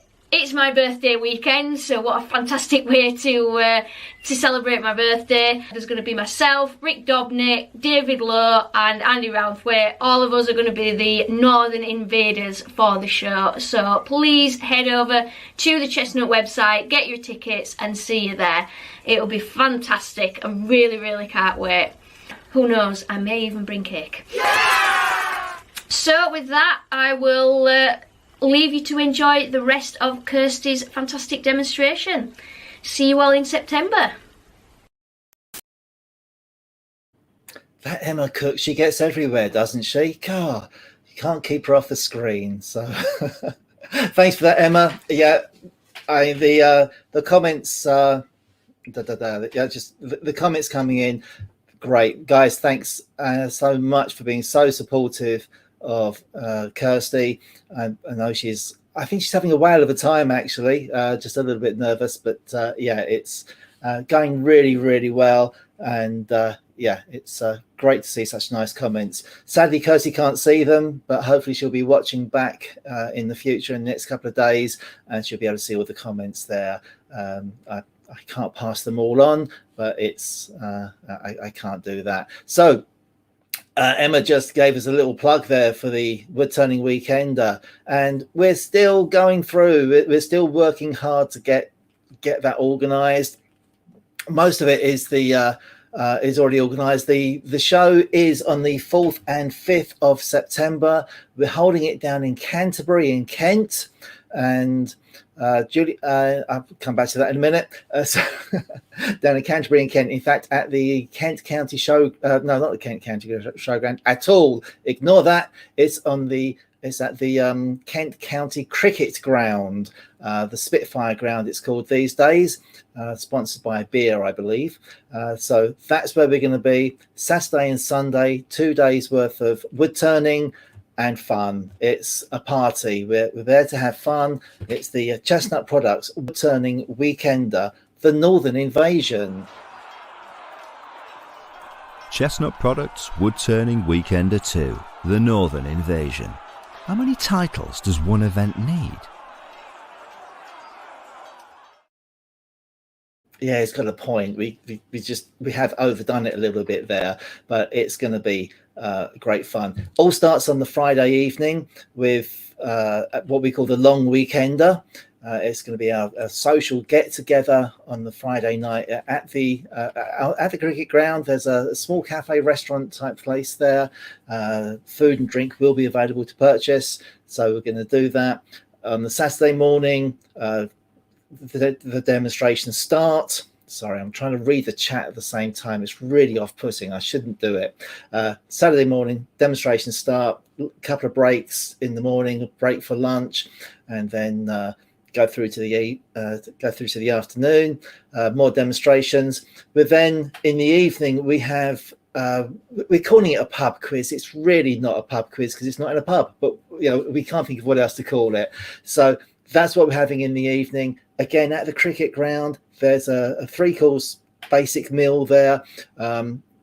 Actually guaranteed no hard questions. Not like the quiz we've just done. It's going to be a bit easier than that. You don't need to swat up on anything. You don't need to find your own teams. You'll just be on a table with other like-minded people, and you'll be able to join in with them and answer the questions as we go through the evening. Just a bit of fun. Absolutely no pressure, nothing major going on there. Then on the Sunday, more of the same, more demonstrations all day. We do have Emma Cook on Sunday afternoon wrapping up proceedings for us. And then it's time to pack up and go home, unfortunately. And if anyone wants to hang around and help us load the van up, that'll be great. Okay, well, I thought I'd ask anyway. So tickets, if you head over to woodturningweekender.co.uk, tickets are not yet on sale, simply because we can't be 100% certain that the event is going to go ahead for obvious reasons. Things can change so quickly at the moment, and we don't want to be in a situation where people have bought tickets and then we have the long, laborious process of having to refund them. Instead, head over to the website, woodturningweekender.co.uk, and you can be hodgepodge. No, Emma will not be rapping. God, Yorkshire wrapping. How's that going to work? No, not at all. Head over to the Woodturning Weekender website. You can register your interest in tickets. Tickets are going to be limited. There's a finite number of how many people we can have there. So get in the queue, register your interest. It commits you to nothing other than getting an opportunity to buy the tickets as soon as they're ready. So get over to woodturningweekender.co.uk and get your tickets, get in line for the tickets. There are other things going on there as well. We don't have actual stands there. It's not an exhibition in the format that, say, Harrogate or the Newark show is, but whilst the demonstrations aren't taking place, there will be other things to look at, to see, and you'll have an opportunity to spend a little bit of money as well if you want to. Absolutely up to you. So that's everything I think I need to tell you about the Weekender. And basically just really looking forward to it. We're really hoping we're going to be able to go ahead with it.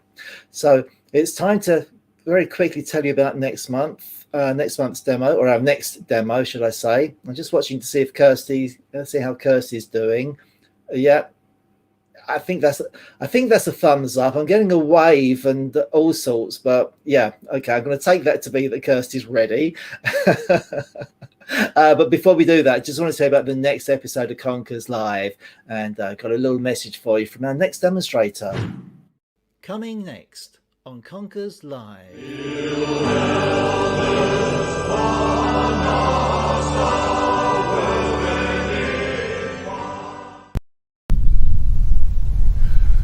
Hi, I just wanted to drop you a quick note that in this barn behind me we will be streaming live on June the 2nd. And if you look on the other side, beside my barn, you'll see a mess, so that you know that this barn is owned by a woodturner. June the 2nd we will be streaming live. I will be making a small box with a threaded lid. And if you want to see that, or just join the chat, join us on June the 2nd on the Chestnut channel, Conkers Live, June the 2nd, 7:15 PM UK time. Hope to see you then.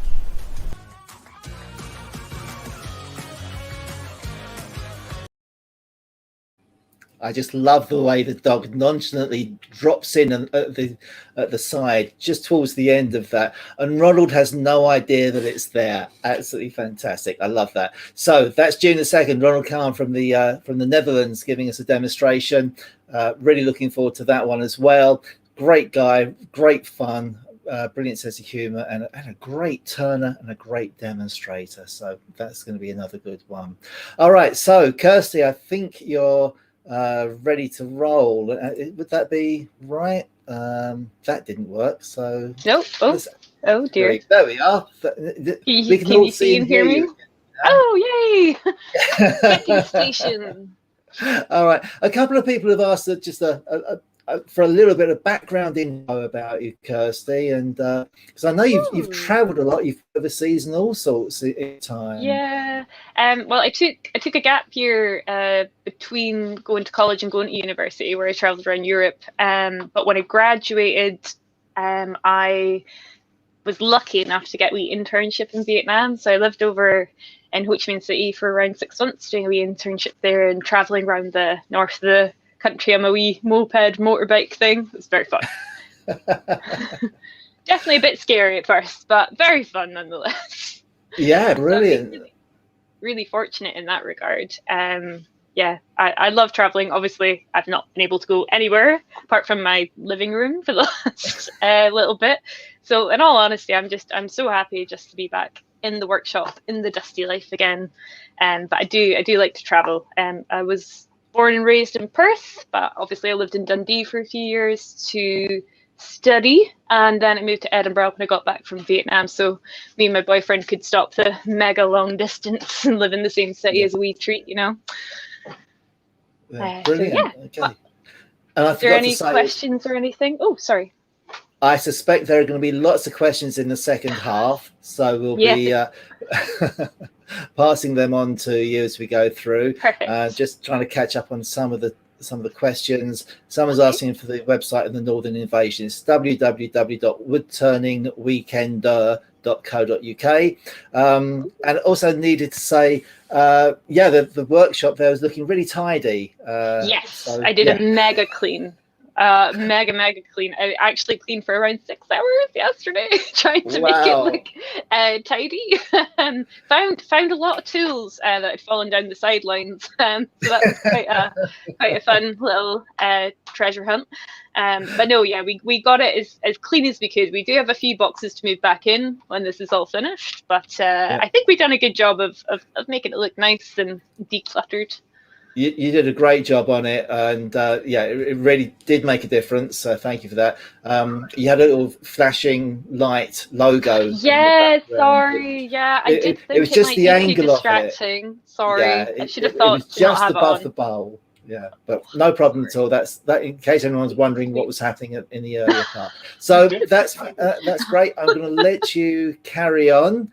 And you can, watch out. There will be lots of questions, I'm sure, coming up in this. I'm really looking forward to this part as well. Fire them all on. It's going to be so much easier to explain when I have all the different materials, because I do get a lot of questions on my Instagram and my Facebook. And it's not always the easiest thing to answer them all because I use so many different things to get the results on one bowl. So this will hopefully clear up a lot of those questions and help you understand how I'm getting certain results. And to start with, though, I'm just going to talk through pyrography a little bit, because I know there's some people that were really interested in knowing how I get different markings, what machine I use, that kind of thing.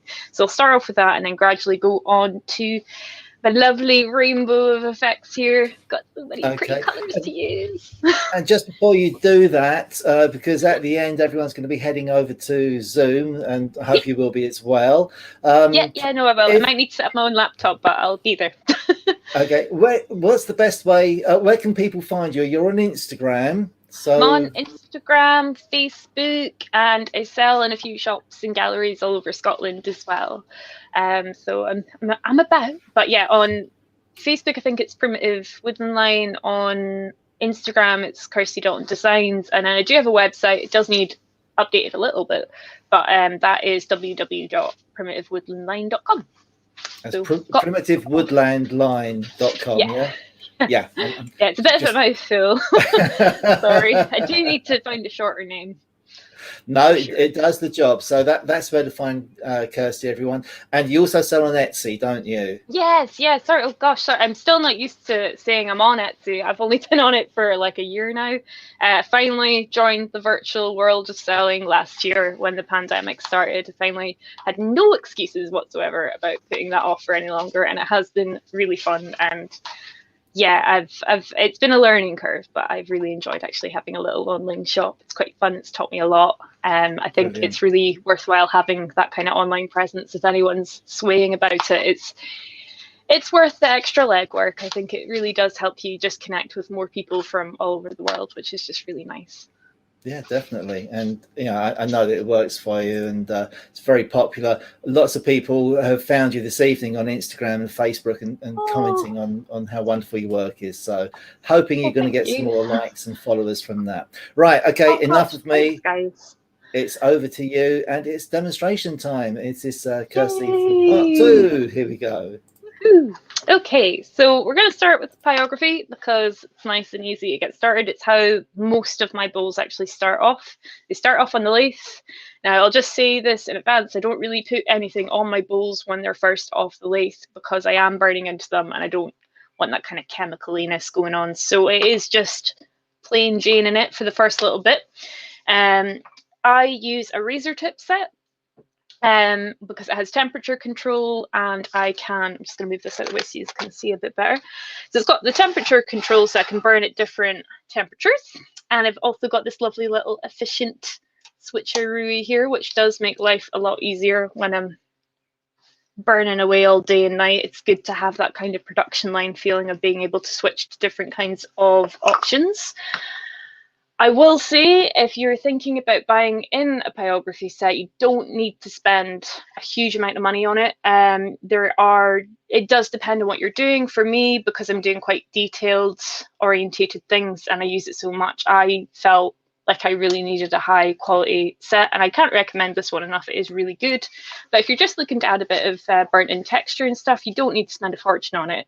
In fact, Burn Paint Create, she actually did a really lovely YouTube bit covering all the different pyrography sets, and I thought that was really helpful for anyone that's looking for some beginner tips.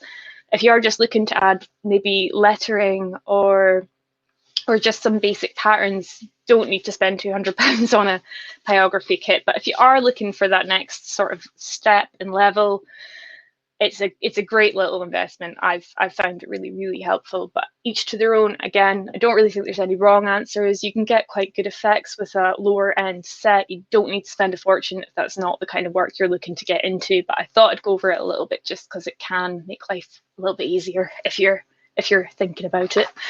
So with a lot of my wooden patterns, again, just to say, I know I've got a background in fine art, but I'm actually not that good a drawer. So I tend to base each design on the wood itself. I've got this one here, where I've just burnt into the actual natural pattern of the wood. Now, when I say the wood's in charge, I really do mean it. Like I do nothing. I just let the wood tell me what to do. It keeps me right. So again, I do use sycamore because it does have a low grain, and it just makes for such a nice little, I'm just going to turn that up a little bit, got a bit low. It does make for a really easy going thing to be burning onto. I don't need to try too hard to get nice results. I will also say that I am set up in the workshop, and my actual pyrography studio is set up at home. I do have proper ventilation, and I do have a better setup than this, because I know it's going to be a bit smoky, and I know I should be wearing a mask, but I am not going to for this, just so you can hear me speak clearly about things. So it's just to say that if you are thinking of doing it, make sure you've got a good little setup where you can get good ventilation and keep it all safe, because it isn't the best thing for you to be inhaling, just to clarify that. So with pyrography, again, I feel like my work definitely proves the test of time that you can just get really nice effects by simply doing simple patterns or kind of line work. Again, with things like Spalted Beech, which I've got over here, where I've just burnt into it a little bit, you can get like nice little effects. But I will say with different woods, you're going to get different kinds of burning effects. With your elm wood, got a little sample here. Maybe hold that a bit higher up, is that better? Yeah. So with something like elm wood or other types of wood, you're going to get, here. A little further forward. You can see it on the screen. Oh, yeah, okay, yeah, sorry. There we go. This is something like elm wood or sort of harder woods, things like purple heart. You're pretty much just going to get one tone unless you're incredibly gentle with it. Again, you don't need to press incredibly hard, but you do need to apply a bit of pressure. And of course, you'll get a deeper mark if you leave it there for longer. So those are quite good little tricks to just be aware of. For me, I do all of my designs freehand unless it's a commission-based one where I'm doing lettering and things, in which case I definitely need to stencil it out because I am dyslexic and dyspraxic and all the silly things, so I do need to double check my spelling and make sure it's written neatly enough. But it is something that I just really enjoy. I think the contrast of doing the woodwork combined with the pyrography really, really suits me as a maker. It's just something I really enjoy doing as a little combo. So you can see with the sycamore, I can get great tonal range. It's so effective. And I'm just simply going over the grain marks there to get a nice kind of natural pattern that I can work into. What I will say is that with your pyrography, you can do all kinds of things. Like there's people that'll do their animals or Celtic designs. I just kind of enjoy working with the wood, but it's not to say that there's not other ways to do it. So I'm going to go over a few very achievable patterns today that you can do with your pyrography sets. But I'm going to show you that in just a second. So you can see I won't spend hours burning because obviously we'd be here all night, guys. And I know that most of you are here to find out about the kind of coloured finishes. So I won't spend too long burning, but it's just to show you and get really nice, quick results just by burning into the wood really simply. I tend to burn at a few different temperatures. I'll burn at 7, and sometimes I'll go up to 10 if I'm wanting quite a dark finish. I've been experimenting with patterns recently, partially for this demonstration, because I know not everyone's going to want to do little twirly designs. So another kind of design I've been working on is this one. Now, this is a really achievable pattern. I know it looks quite complicated, but it's not actually too much, and it's really great for layering in all your different colors.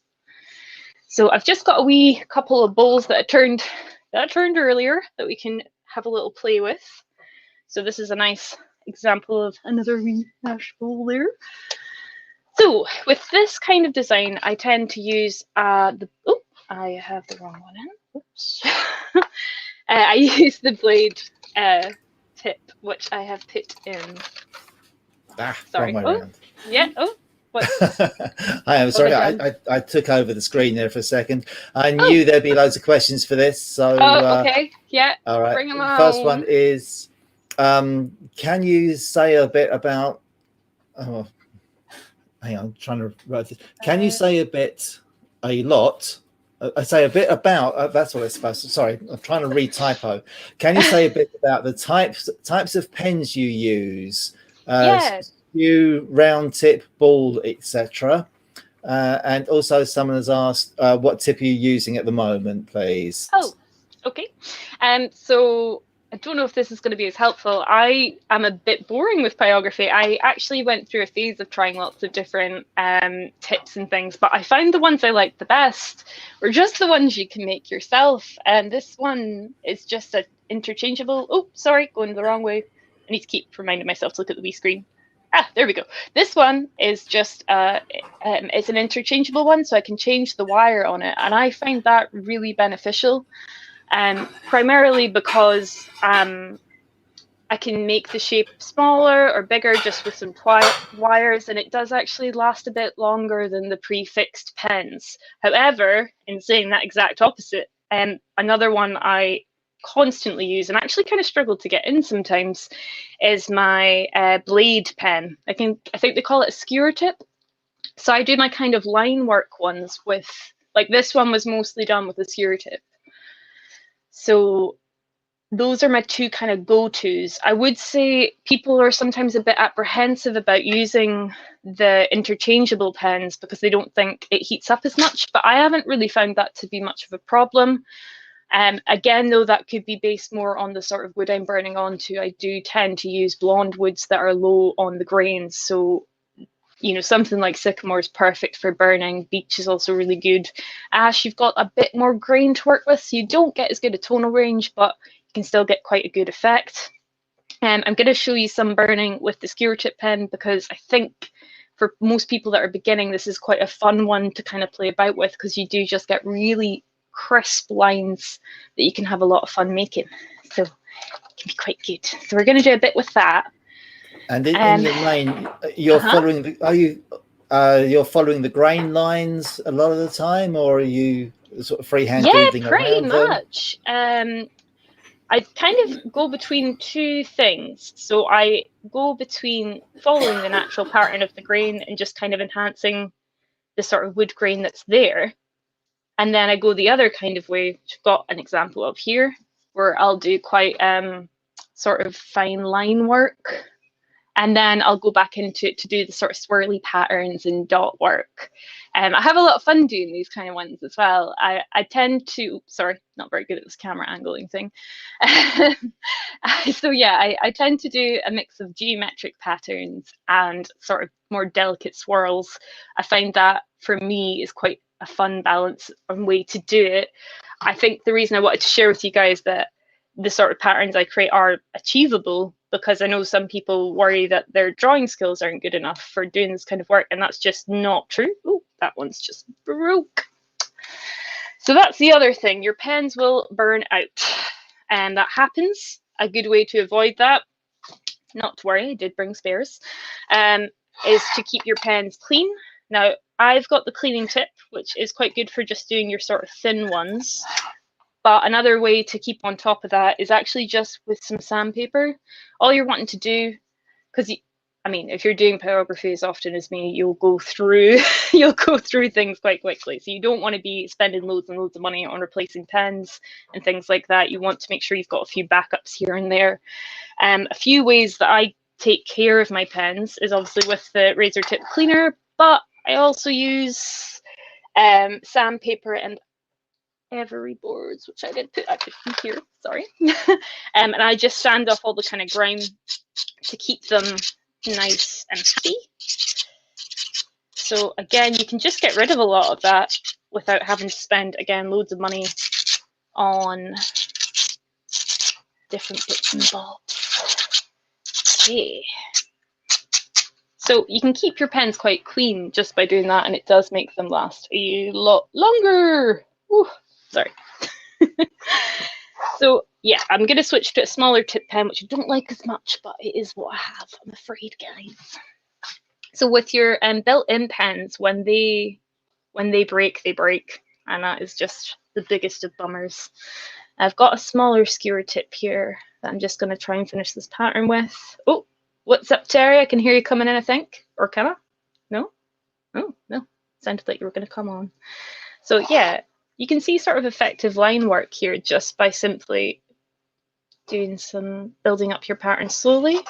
A way I quite enjoy sort of doing is just... Oh, sorry, it's hard to think of the words. I'm really not good at this talking and doing things. It's quite tricky. So I'm going to switch phones because this isn't doing what I wanted to do. So yeah, to build up something... Okay, right. Okay, yes.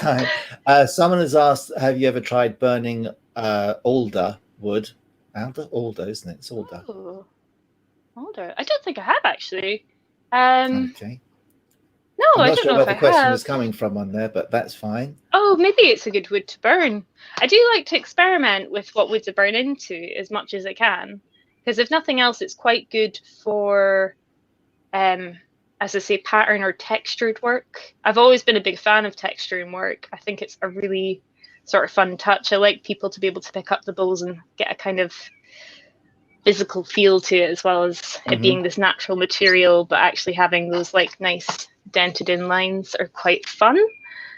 But yeah, I guess with a pattern like this, or my sort of more geometric ones, they're really achievable, guys.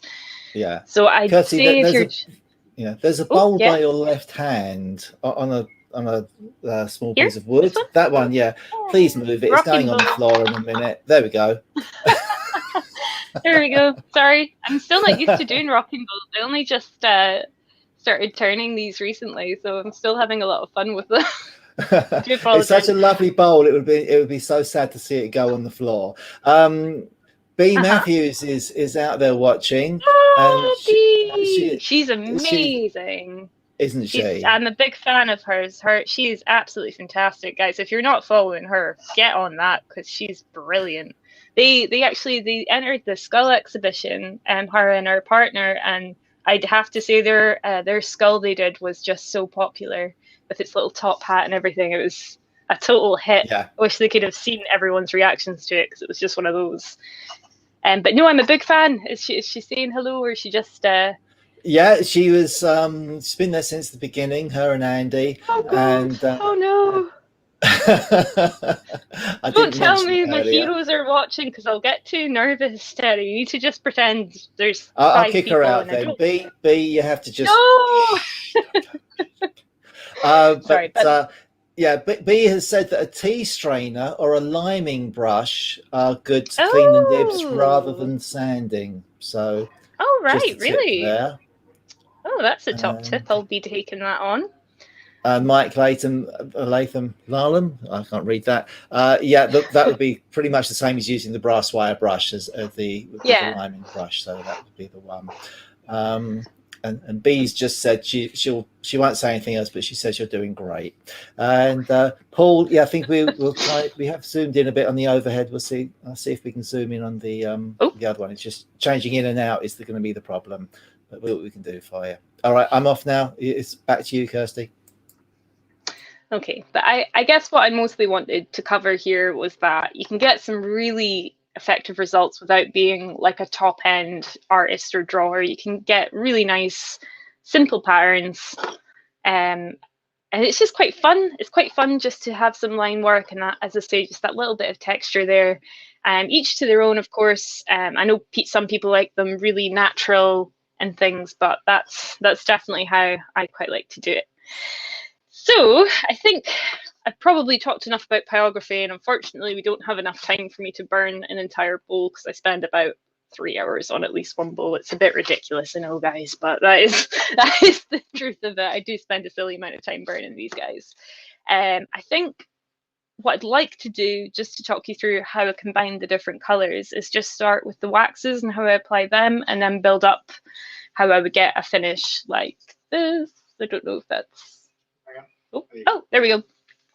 So I quite like to do effects like this. Where's my other one? There it is. Where I start off with a wax and then I slowly add in colours. It's quite a fun thing to do. I also do sort of goldy waxes, silver waxes, and I also sometimes do a bit of this, which is a bit more fiddly, but I'm going to try and talk over as best I can how to do one like this, because I have had a few questions about it, just working it into the pyrography without just doing a solid finish. So I'm really hoping I don't get made fun of too much for this. It has been a slight fear of mine. So we're getting the lovely bowl we turned here. So I use a combo. I've always used a combo. I am a bit of a maverick in that sense. I just can't stick to one thing. I just like to use a bit of everything. So I start off usually with a bit of rub and buff. They do a range of waxes, and I usually apply them with makeup sponges. I came across this by complete accident. I find the sort of general sponges you get, these ones, these guys.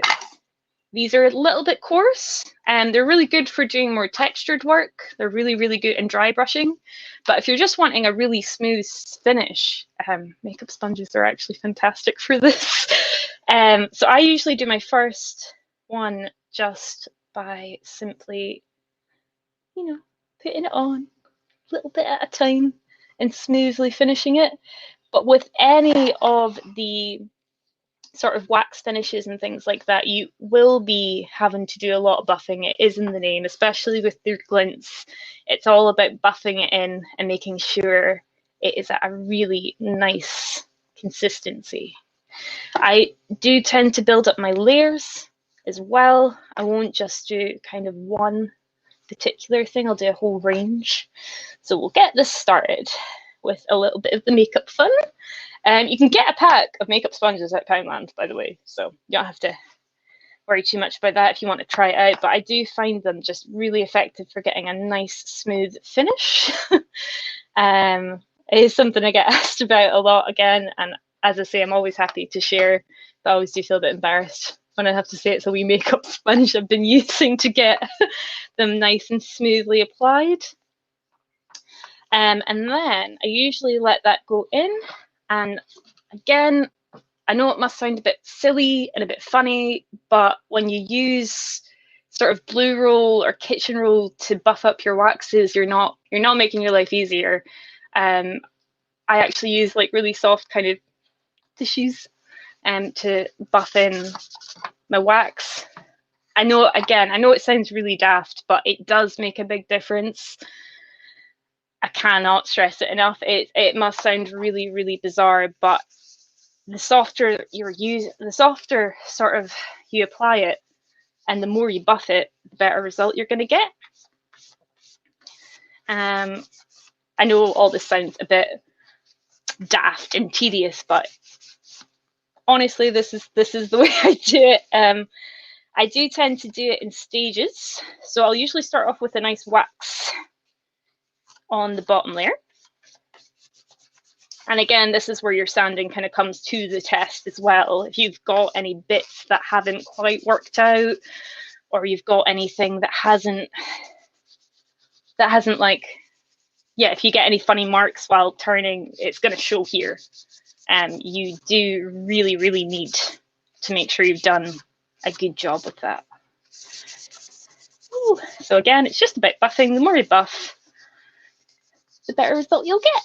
So this is kind of a light layer. It's not fully covered, but I don't quite want it to be, because I want to layer in some colour so we get a nice kind of going for this effect. Maybe a different colour scheme. I think that's the fun thing with chestnut products and mixing them in with things, is that you can really have a bit of fun with that. I'm gonna apologise as well. I didn't quite realise how ridiculous my paint palette was looking, so I'm just gonna leave that at the side. I've got a nice bit of white wood here that I'm gonna work with, just to show you guys how I get. You can actually see the colours, I suppose. I don't think anyone's really going to recognise much going on in this, so I'm just going to leave this inside. I hadn't really realised how bad it was until another human being saw it, and then I was like, oh yeah, this isn't very good. This isn't not going to go well. So I really love my blues. It's probably been very established. If you have looked through my Instagram, I do like my cold colours. So with your wood stains, just give them a good old shake.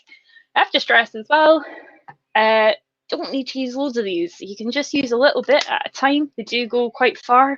Don't want to be going mad.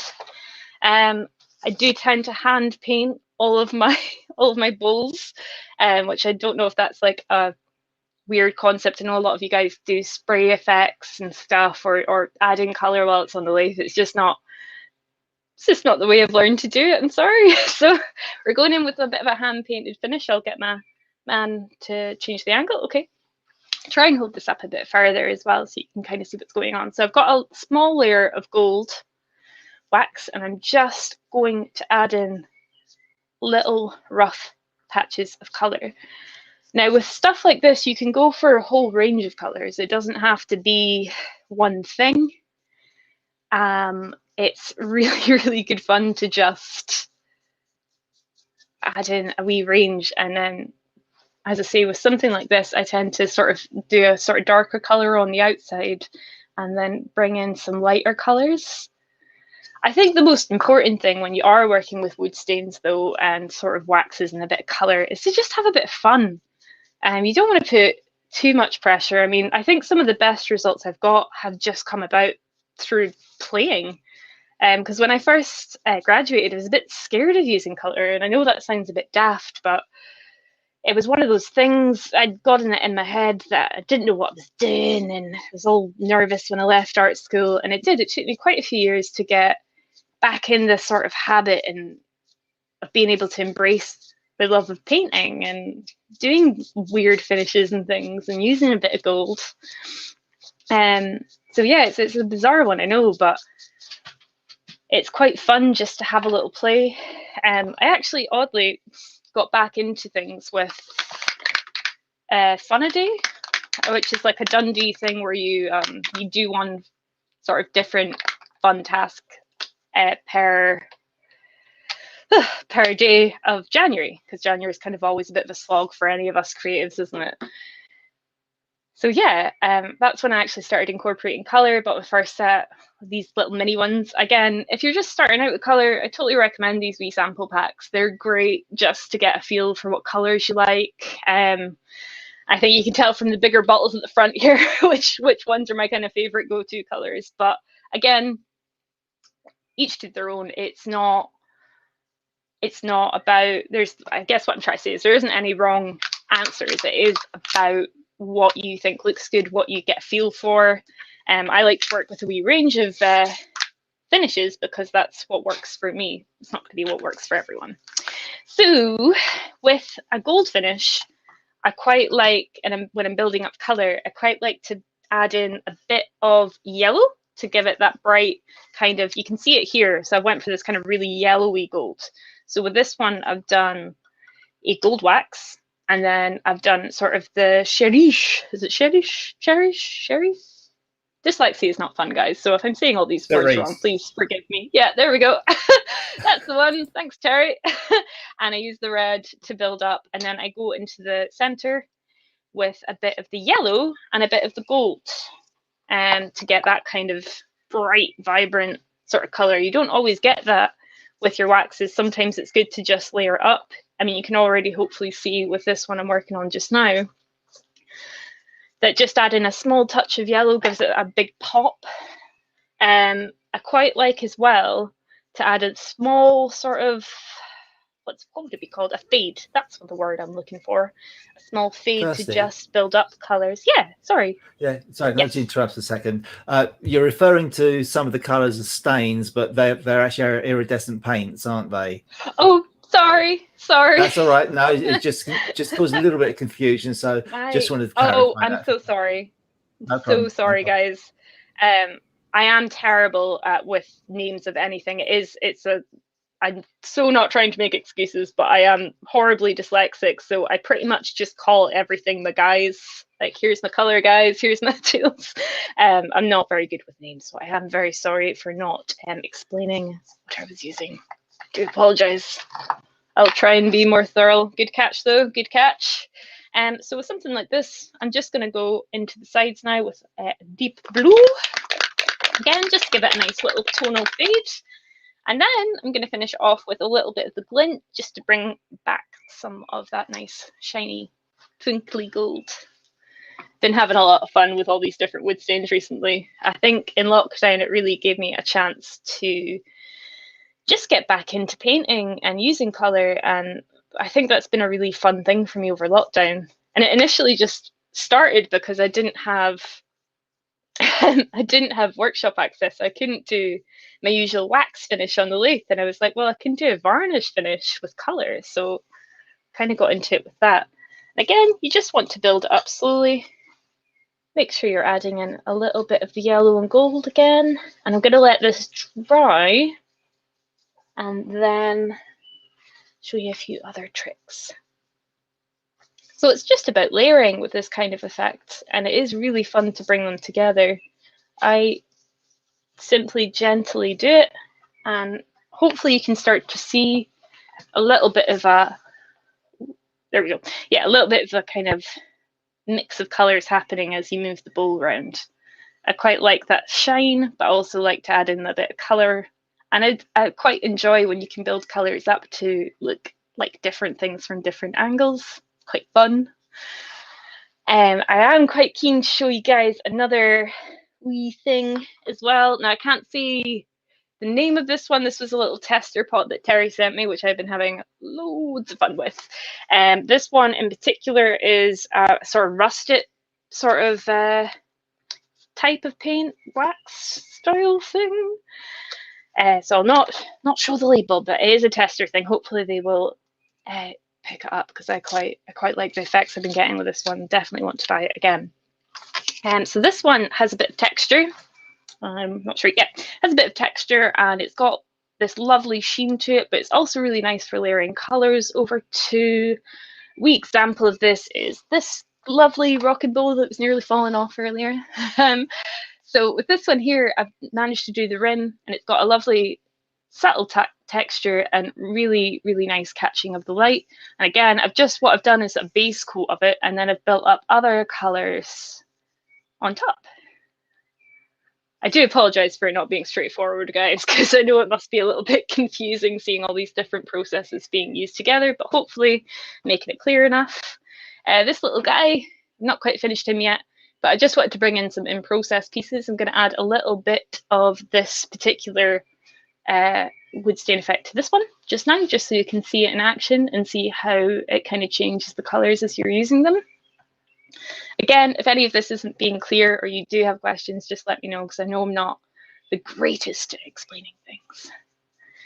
So this one's got a really lovely, it's like it's rusted onto a metal or something. It's just gorgeous, the colour in it. I just love it. I do. I've got a bit of a mad thing for like the colour of decay and things. I think it's really beautiful. I know that must sound a bit odd, but it's always been something I really liked. And this as a base coat is great because you get the grain coming through, but you've got this lovely colour highlighting as well. And it's just really nice to build up colours with. As I say, it's just a tester outer, but I've had a lot of fun with this one. maybe Terry can tell everyone more about it at a later time, but I just wanted to show what I can do with it because it's quite a fun one to use. So again, just going to let that dry a bit. Now this one's nice and dry. Oh yeah. So I always like to let this one dry in a bit because it will take a few minutes just to sort of go that way. In the meantime, I'm going to add a bit of my glint to this one just to give it a little bit more shine in the middle. For me, with using the chestnut glints, I've found them most effective when I put them over when there's kind of a base coat there. I don't know if I'm totally wrong in doing that, but I found it quite effective. So again, I'm applying that with makeup sponges. I do find them absolutely brilliant for just getting a nice smooth surface. And again, I'm just going to put that over the middle. I think what I really like about the glints is that it has a nice subtlety to it. And again, just that tiny bit of texture. But I can't stress that as well as applying it, you do really need to give it a good old buff to get that shine and to get it really sparkling, if you will. But I always find these sort of things really fascinating to see how they build up. I think the other fun thing about working with colour in these kind of combo ways is that it gives you a chance to just not get too precious. I think some people can get quite upset or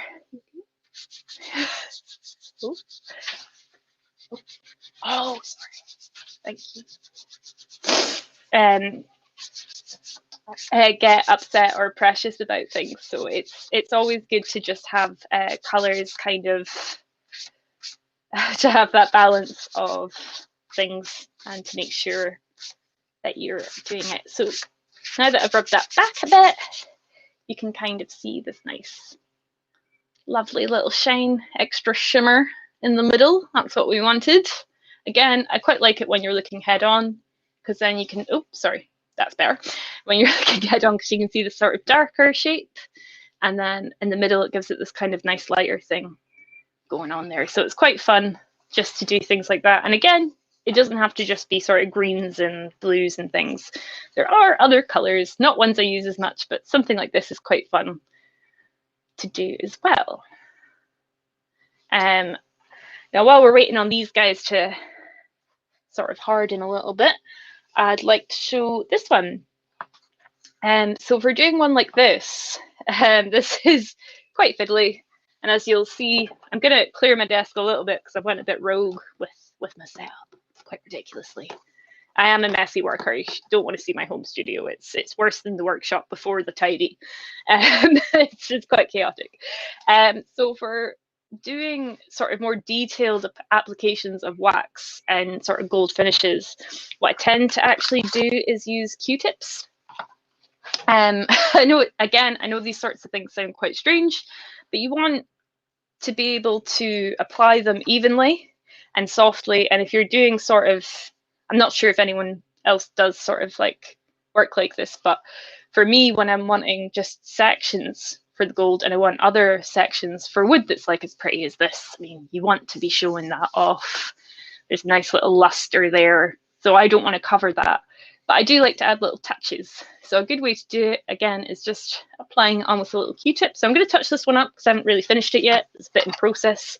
Was hoping to have it done for the demo, but spent too long tidying yesterday, so I didn't quite get there. For this one, I'm using an autumn gold. I will say I've used the copper before, and I found it really dull. Whereas the autumn gold, for some reason, is much more of a nice coppery colour. Don't ask me why, I'm not quite sure how that's happened. Again, I'll just put a bit of wax on my sort of paint palette. This is my nice clean paint palette here, not that horrible one in the corner. And I just slowly kind of layer it in where I'm needing it. Let's find a new spot I'm trying to work on. Here we go. So it's just a really easy way to slowly layer it in without going too far into any designs you might have burned or any sections of the wood you don't want to be covered. And it is a bit of a tedious process. I'm not going to lie. It's quite frustratingly long, but if you're just looking to add that tiny little touch, whether it's to a pre-painted piece or whether it's to sort of more finished piece like this, it is just really effective. I did try using paintbrushes, but because of the wax application, I did just find it wasn't as good.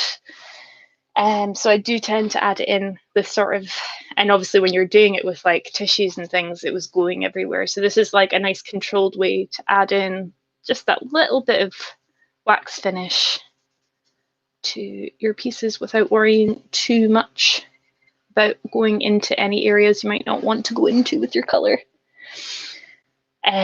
Tedious, a little bit lengthy, but as I say, you can get some really awesome results. So I totally would recommend it if you're just looking to add a tiny shine to a more natural piece.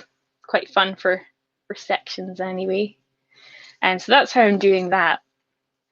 Now, before I go on to show more things, is there any questions? Because I know I've got some kind of wackier approaches to adding colour to pieces. You know, I did like a work experience with a jeweler, and she said to me that I have a very artistic approach to design, and that's probably very true. I don't think I'm the most straightforward worker. So if there is any questions so far, let me know. Trying to think of the kind of more unique ways of work that people might not understand. So that's, if it's not clear though, please let me know, because I know I'm a bit of an oddball. No one has said that as yet, Kirsty, but I'm sure, yeah, the oddball thing will come out later. So far, so good. Everyone's loving the work you're doing. Absolutely stunning. Someone just said not wacky, refreshingly different. So yeah, people are loving it. So as long as you're happy to carry on, I mean, the timings are fluid. So if you're happy to carry on, people are watching and really enjoying it. So I'll let you carry on. And don't worry, I'm watching. I'm watching the questions. Anything that comes up, you'll be first to know. Don't worry. Okay. So I'm going to go back to this guy because he's all dried up. Now that's the great thing about all these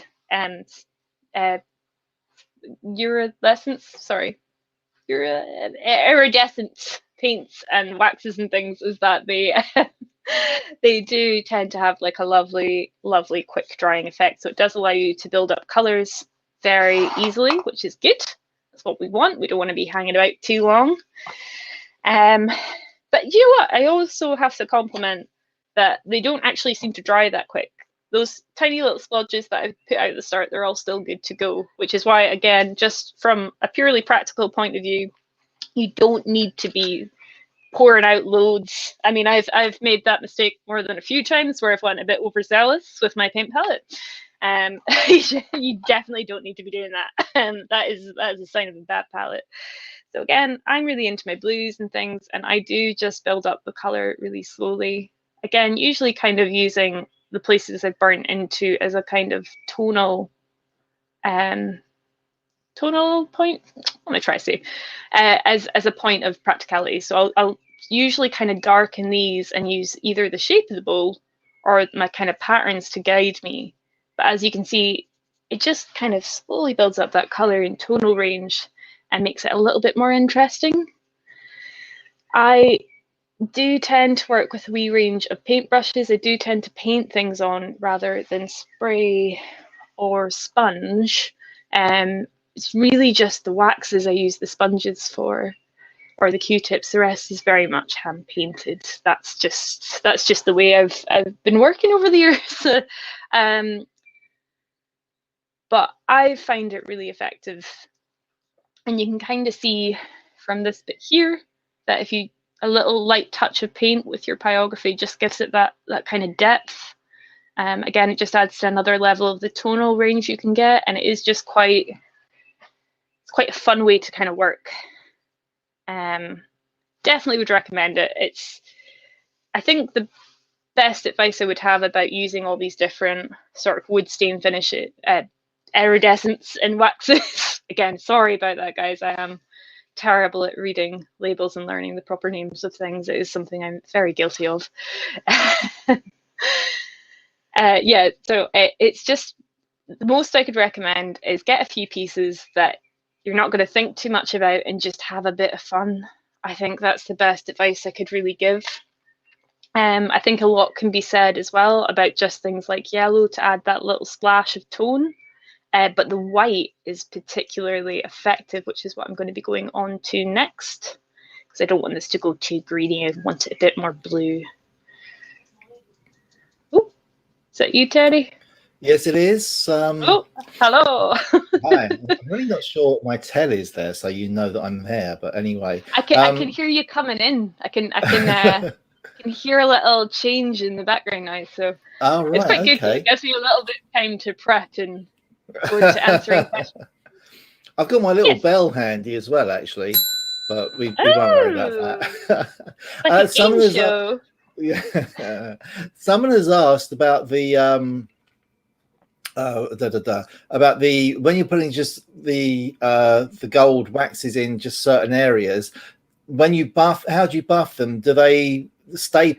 I think the question really is: do they stay where they are when you buff the whole piece, or? Oh, the funness of it. So there's two ways you can go about it. I can oil and wax it, and then add in this bit, but that you'll use a lot more of the wax if you're doing that, because you'll have to layer it up. So it's a bit of an expensive way to do it. What I tend to do, just to be more incredibly awkward about life, is I will add in my wax, and I will carefully, with a very small paintbrush, paint on a little bit of an oil finish, and then I usually use the again, I know it's really tedious, guys. I'm not necessarily recommending this. But I then add on usually a wax 22. I don't tend to wax these on the lathe because it'll get your lovely buffers all messy, and that's not what you want, because buffers are really nice. Yeah, so I do tend to hand wax it in the areas I don't want it to get mucky. If you are waxing over the sort of gold or autumny colors, though, it's not going to ruin it too much, but you'll probably need to buff it a lot more to get that shine staying. So I tend to just do it in sections.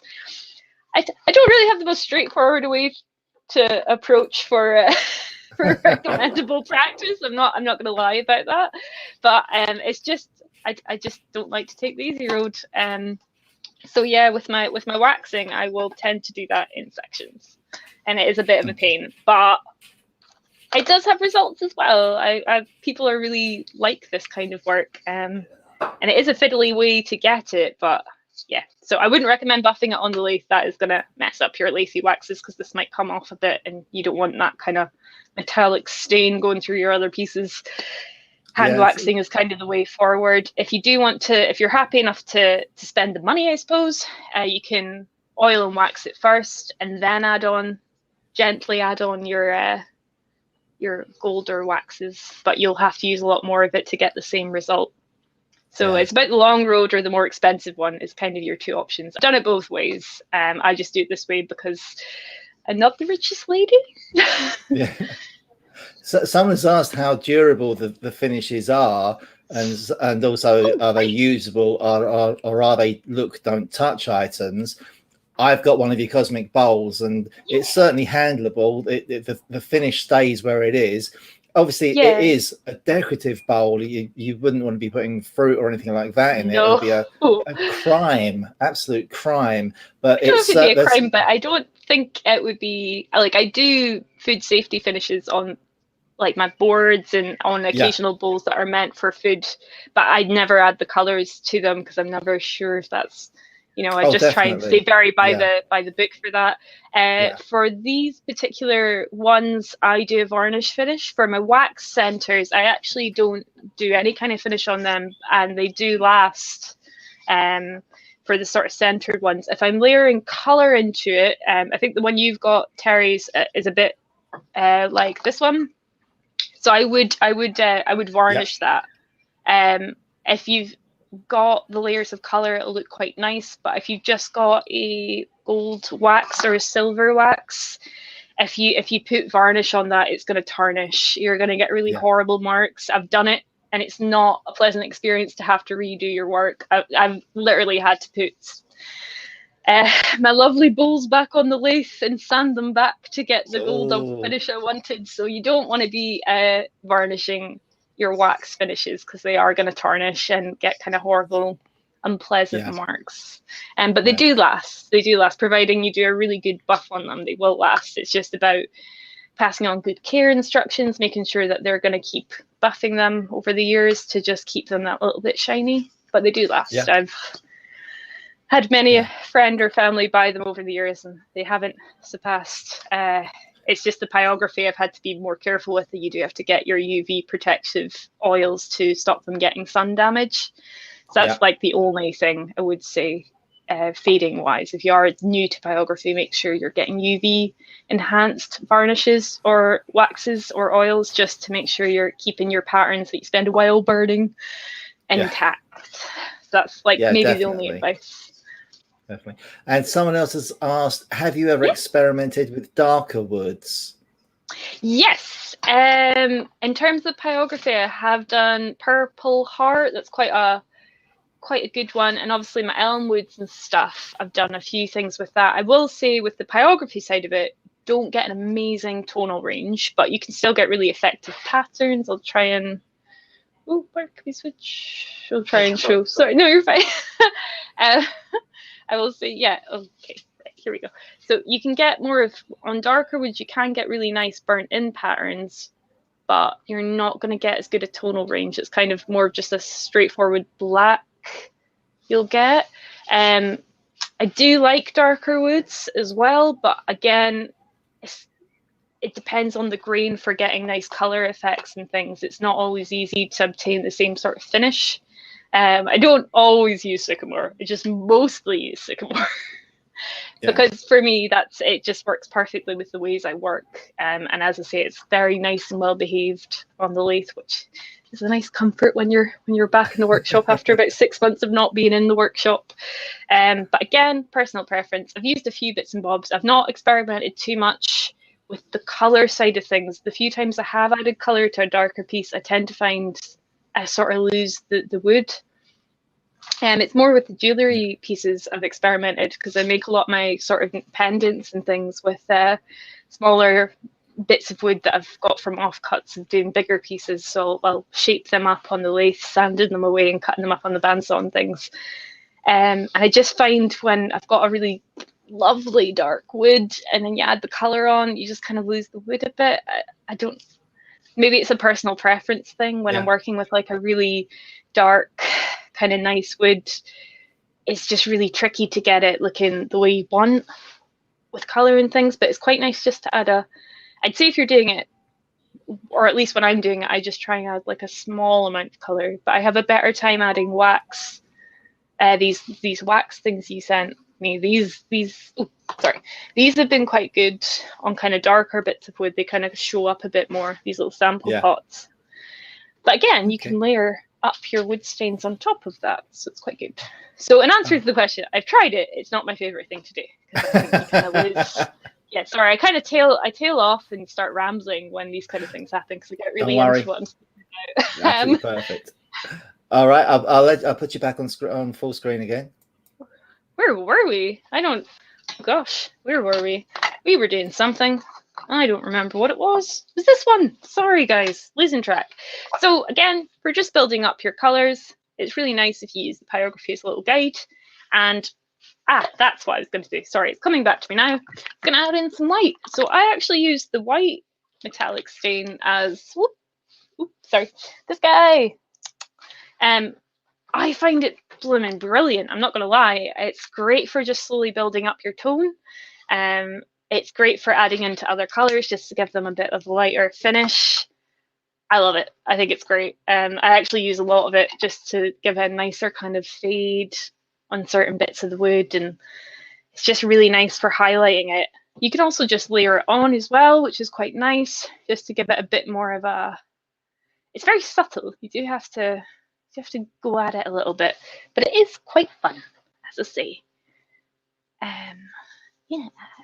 So you can get a lovely little subtle effect. Again, it's a bit hard to tell on the camera, I think, but you can kind of see that nice shimmer there. It's good. Another one I really like to use quite a lot of, and again, for me, with a lot of the stains, the iridescence, I'm really sorry, I'm not doing that on purpose, I promise, I'm just a dafty, on all honesty. So another one that I love to use is the Arzu blue. Hopefully I'm saying that right, Terry. Arzu. It's a gorgeous one. This one and the white. Azure. Azure. Oh, Azure. sounds like the fancy Frenchman. Oh. So this particular one I really love to use, and the reason for that is that it has such a nice subtlety to it. So you get this lovely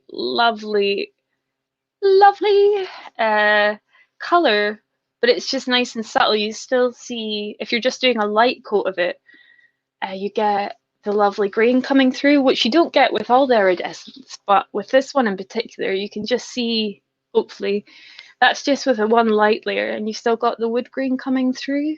So again, if you're looking for a more natural wood grain to shine through your colors, this one is totally one I would recommend. I think it's great for just adding in a little bit more subtlety and a little bit of a lighter area. With ones like this, where I've layered up quite a few colors here, but I like to keep certain areas a bit more natural. Sorry, not very good at aiming this at the camera. I think I'd be better at it by this point in the demonstration, but I still seem to be a bit lost. So you can see I've just used certain sections. Again, it gives it a nice tonal range, but you've still got a bit of the natural wood coming through, which is sometimes what you want. Sometimes you want it to be totally transparent, but I do quite like, again, using that one just to get those more subtle hints. It's also really lovely. Where's my other bowl? I'm losing track of them. This one. Going back to this one, just while we're on this. So this one's went a bit greeny for me, which wasn't totally what I was going for. And again, this will be really nice to just add in a bit more of a subtle blue shine. And again, I use a sort of thicker flathead brush to get the kind of nice brush strokes going on. And so what I'm going to do is just go over this side bit here with the Arzu. Ooh, sorry, I'm still saying it wrong, Terry. I'm terrible. But that is a really lovely one for just adding in subtle build-up and a nice layer of blue without having to go too much in. And it's just great for layering. I think it's a weird one. When I first started using it, I wasn't totally keen because I was like, oh, I'm not getting this bright color that I'm seeing in it. But as soon as I started applying it to the wood, it just has such a lovely subtlety and just really allows you to still get any natural grain. And it's great for layering, again, just because you can get this nice little subtle hint of blue going on now, which is what I wanted. So I'm very pleased with that one. I think it's great. And again, just adding another touch of white here and there can really give you a good fade. So that's another little top tip. Woofed. So I have to ask, is there anyone out there that's seen anything I've done that's a bit unsure or has any particular questions? Just checking in again, because I know I've not been amazing at explaining everything I'm doing. But hopefully I'm giving you guys enough of an idea. Again, got this one here that I've built up with the sort of sample pots you sent over, Terry. So I've used kind of a combo. I've used the waxes, and then I've also used the glints, and then I've used a bit of colour over here to get these kind of effects. So it's not the most straightforward approach to do these things, but it is really effective when you actually combine them together. You can get some really fun and different results. But yes, I can hear you coming in, Terry. I can hear that little cheeky background noise. Is there any questions or anything that I'm not covering very well? Just no, you seem to be doing fine. Someone's asking about coloured dye being applied on top of the wax, but as we covered, it is actually the iridescent paints that you're using on the waxes. Yeah. So sorry, that's fine. I think no. I mean, people are loving what you're doing, absolutely, and I think a lot of people are definitely inspired to go away and have a go at this. Oh, good. I So really hope people do, because it's so much fun adding colour to wood, and you can do it in so many different ways. As I say, you can do it more subtly if you still like the sort of grain of the wood coming through, but you can also just have a ton of colour on there to the point where people are like, "Oh, is it ceramic?" And then they pick it up and they realise it's wood, which is always a bit fun to see. yeah.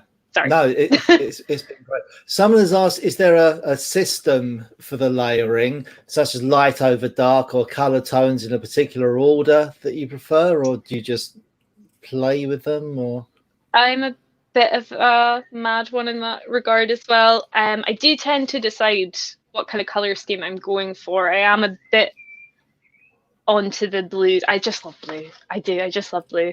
I tend to start with, if I was doing a whole bowl from scratch, it does depend on what effect I'm going for. So I'll just go through what I would do either way, because that'll just be easier. I'm just going to trail off otherwise. So if I was doing a more subtle kind of tonal range, like this one, I would start this one off with the kind of waxes and then build colour on top. And again, it just gives it a bit more of a sheen, a bit more of a kind of metallic-y feel. And when you're turning it and stuff, it just gives you that kind of exciting colour going on. With other ones like this one, I've started off with my lighter colours and then built into the tonal range here. Again, just using my pyrography as a kind of guide. I like to call these ones the little maps, because they kind of look like little maps. And so I'll slowly kind of build up my lighter colours, my yellows, my whites, and the sort of azul blue. And then I'll slowly kind of build in a few kind of gold paints on occasion to get that little bit of shine. So yeah, I tend to either start with a wax base and build up the colours from there, or I'll do it the opposite way, start with my lighter colours and then build up my darker ones. It does depend on the piece. I don't think I've ever done any bowl the same way, which I know isn't very helpful, so I do apologise about that. But yeah, I do just like to kind of build it up as I go. I think that's kind of why I enjoy working in this way, though, because it is very forgiving. Like, I can change the colour of it. If I totally don't like it, I can throw it back on the lace, sand it back if I need to. It's quite a fun way to work with things, because you can just experiment a bit. And I will say their iridescents are really forgiving. Like, you can build up the colour on them. I don't think I've ever had one that I've had to, like, totally chuck aside. Like, I've always been able, if I've not quite liked the colour, it's got a bit mulky or not quite right, I have usually been able to pull it back a bit. I guess with things that, yeah, I guess the only advice I would have about that is, you can sand things back. You can hand sand it back if you're looking for a bit more texture. You can layer it up. You can add a bit of wax. Like, it's, nothing's really set in stone. Obviously with my coloured pieces, I always do a varnish finish anyway, so it gives it a more kind of nice, sturdy finish, just to give it that kind of nice feeling. I don't love that kind of chalky feeling. That's the word I'm looking for. And so I do tend to varnish finish them just to give it a nice even surface. Does that answer the question? Sorry, I feel like I'm being really complicated with my responses. No, I think you answered the question. You must be tiring by now. We're what is that? It's I don't know. Yes, it's 10 to 10. So we'll take two more questions and then we'll call it a day. We'll switch over to Zoom if anyone wants to follow us. Timing doesn't matter. Happy to do that. So to get the patches on the blue with yellow pieces, is it just patience and Q-tips, or do you mask off? I think basically it's just patience and Q-tips, isn't it? I don't really mask off. Yeah, it's kind of I honestly, I really recommend just going in with a small paintbrush. I use the Q-tips more for applying wax, because I think it has a more effective way of applying it smoothly and evenly. But with just painting and layering colours, I do tend to just hand paint with little paintbrushes, little tweedly things. It just allows you to get in the smaller areas you want to cover and add a little bit of colour without going too far out the lines. Okay. So that's how I do those. And Ivan asks, if you're using lighter colours such as white, do you sometimes change to a clean brush? Yes. Sorry, Yeah. I do usually do that. I just kind of forgot to bring a water cup through. So I haven't been cleaning it. Sorry, I was really nervous before this started, and I thought I had brought everything through, and I didn't because I was being a dafty, as I say. No. But no, I do usually apply things with clean paintbrushes. I do usually have a little cup of water by me. But that's the other nice thing about the iridescents is they don't like muck up your paintbrushes too much at all. You can clean them quite easily, which is nice. Yeah. Other kind of nice thing. I think just that's coming from an artist's point of view where you had to like deep clean your brushes with with white spigot and stuff, and it's just really nice to use something that's so effective where you don't have to mess with your brushes too much after. Sorry. That's pretty well. Kirsty, we're gonna draw a line on the question at the moment, but if you're okay to come over into Zoom just for sort of 10 minutes maybe, we'll try and do them. So I did tell you a little fib earlier. I don't know if you realised, but you've topped over 400 people watching tonight. So you've had quite a big audience out there, and the feedback has been amazing. Everyone's loved what you've been doing. Okay. Just having a small heart attack. It's okay. I'm glad you didn't tell me that at the start. People saying they've learned a lot. Thanks for doing this. Hoping to see more of you doing stuff like this. Very enlightening for effects. Excellent demo. I think I'm in idea overload. Fascinating demo. So yeah, loads and loads of nice comments coming in. All very well deserved. Stuart Farini just said great demo. I'm sure you know Stuart. I rewatched Stuart's last night to get some ideas of how to structure what I was saying. I was watching it before I went to bed to be like, right, what can I say? And obviously I've watched loads of Emma's as well because she's fantastic. Emma's out there watching, one day hope obviously. to be at their level in terms of turning and things, hopefully one day. But, well, you've done absolutely the practice in. Yeah, no, everyone's really enjoyed it. So I'll take you off screen for a minute. I could read all the comments out for you, but they're all saying fantastic demo, basically. Honestly, thank you everyone so much for tuning in. It means a lot to me. I really appreciate the support, and I hope I've been clear enough in my explanations. I know some of them are a bit wacky, but I do find these ways of working really effective. And the best advice I can give is just have a bit of fun with it. Allow yourself a piece just to experiment with, and you'll kind of get a feel for which colors work for you and which products work for you. And from there, you can really get into it and have a bit of fun, I think. Yeah, brilliant. Well, I don't know. Someone said about saving the chat and sending it over to you. Not sure if I'm going to be able to do that. I'm sure there's a way of doing it, but I don't know what it is. But if you rewatch this, if you can bear to rewatch yourself, I don't think I can. Oh God, no! I think I would be too uncomfortable. I can skip to the end and read the comments. That's what I'll do. What you can do actually, you can put the comments to one side, and so put yourself on mute and just read the comments. Oh, but that's a good idea. They have all been absolutely fantastic. So people are really happy with this. And as I've said before, I really hope this is the start of something for you. If anyone wants to get in touch with Kirsty, maybe if her nerves will stand it to do another demo, then that'd be brilliant. Hopefully I wouldn't be as nervous. And a special thanks to the amazing Mark who's filmed this for me, because I would not have known what I was doing. I'm not amazing with technology, guys, so massive thank you to him for bearing with me and my awkward camera angles. He's been a fantastic addition. Totally. Yeah, Mark, thank you. If you want to pop on screen for a moment, you're very welcome. Do you want to say hello? Or are you going to hide? Give us a wave. Give us a wave. Come back. This is Mark. He works and a computer thing, and he also what's your Instagram? Sorry, Compute Head, and he also works with How It Felt with his amazing wife Debs, who we love as well. So they've been an amazing help, because I don't think I would have had a clue. It would have just been me fiddling a bit with my phone trying to get a good internet signal if it hadn't been for lovely Mark here. So Mark, Jackson you've been great. Thank you very much for all your hard work. Really appreciate it. So Kirsty, I'll take you off screen now and let you get yourself sorted out. Hopefully join us over in Zoom in a minute. I'll need a minute to start in my laptop, but I will do it. I will run and get it. That's fine. I'm sure people will be patient and wait for you. And it usually takes me a couple of minutes to get in there myself. So I will get over there in a couple of minutes. So Kirsty, thank you very much again. We will be speaking again, I'm sure. And as I was saying earlier, if anyone wants to book Kirsty for a remote demo or anything along those lines, you can either contact her via Instagram or through me. Absolutely fine. Kirsty, thank you very much again. Thanks so much for having me. Really has been great fun, and we will be speaking soon. You take care. I'll catch you over in Zoom in a little while. Right. Okay. Right. Bye. Cheers.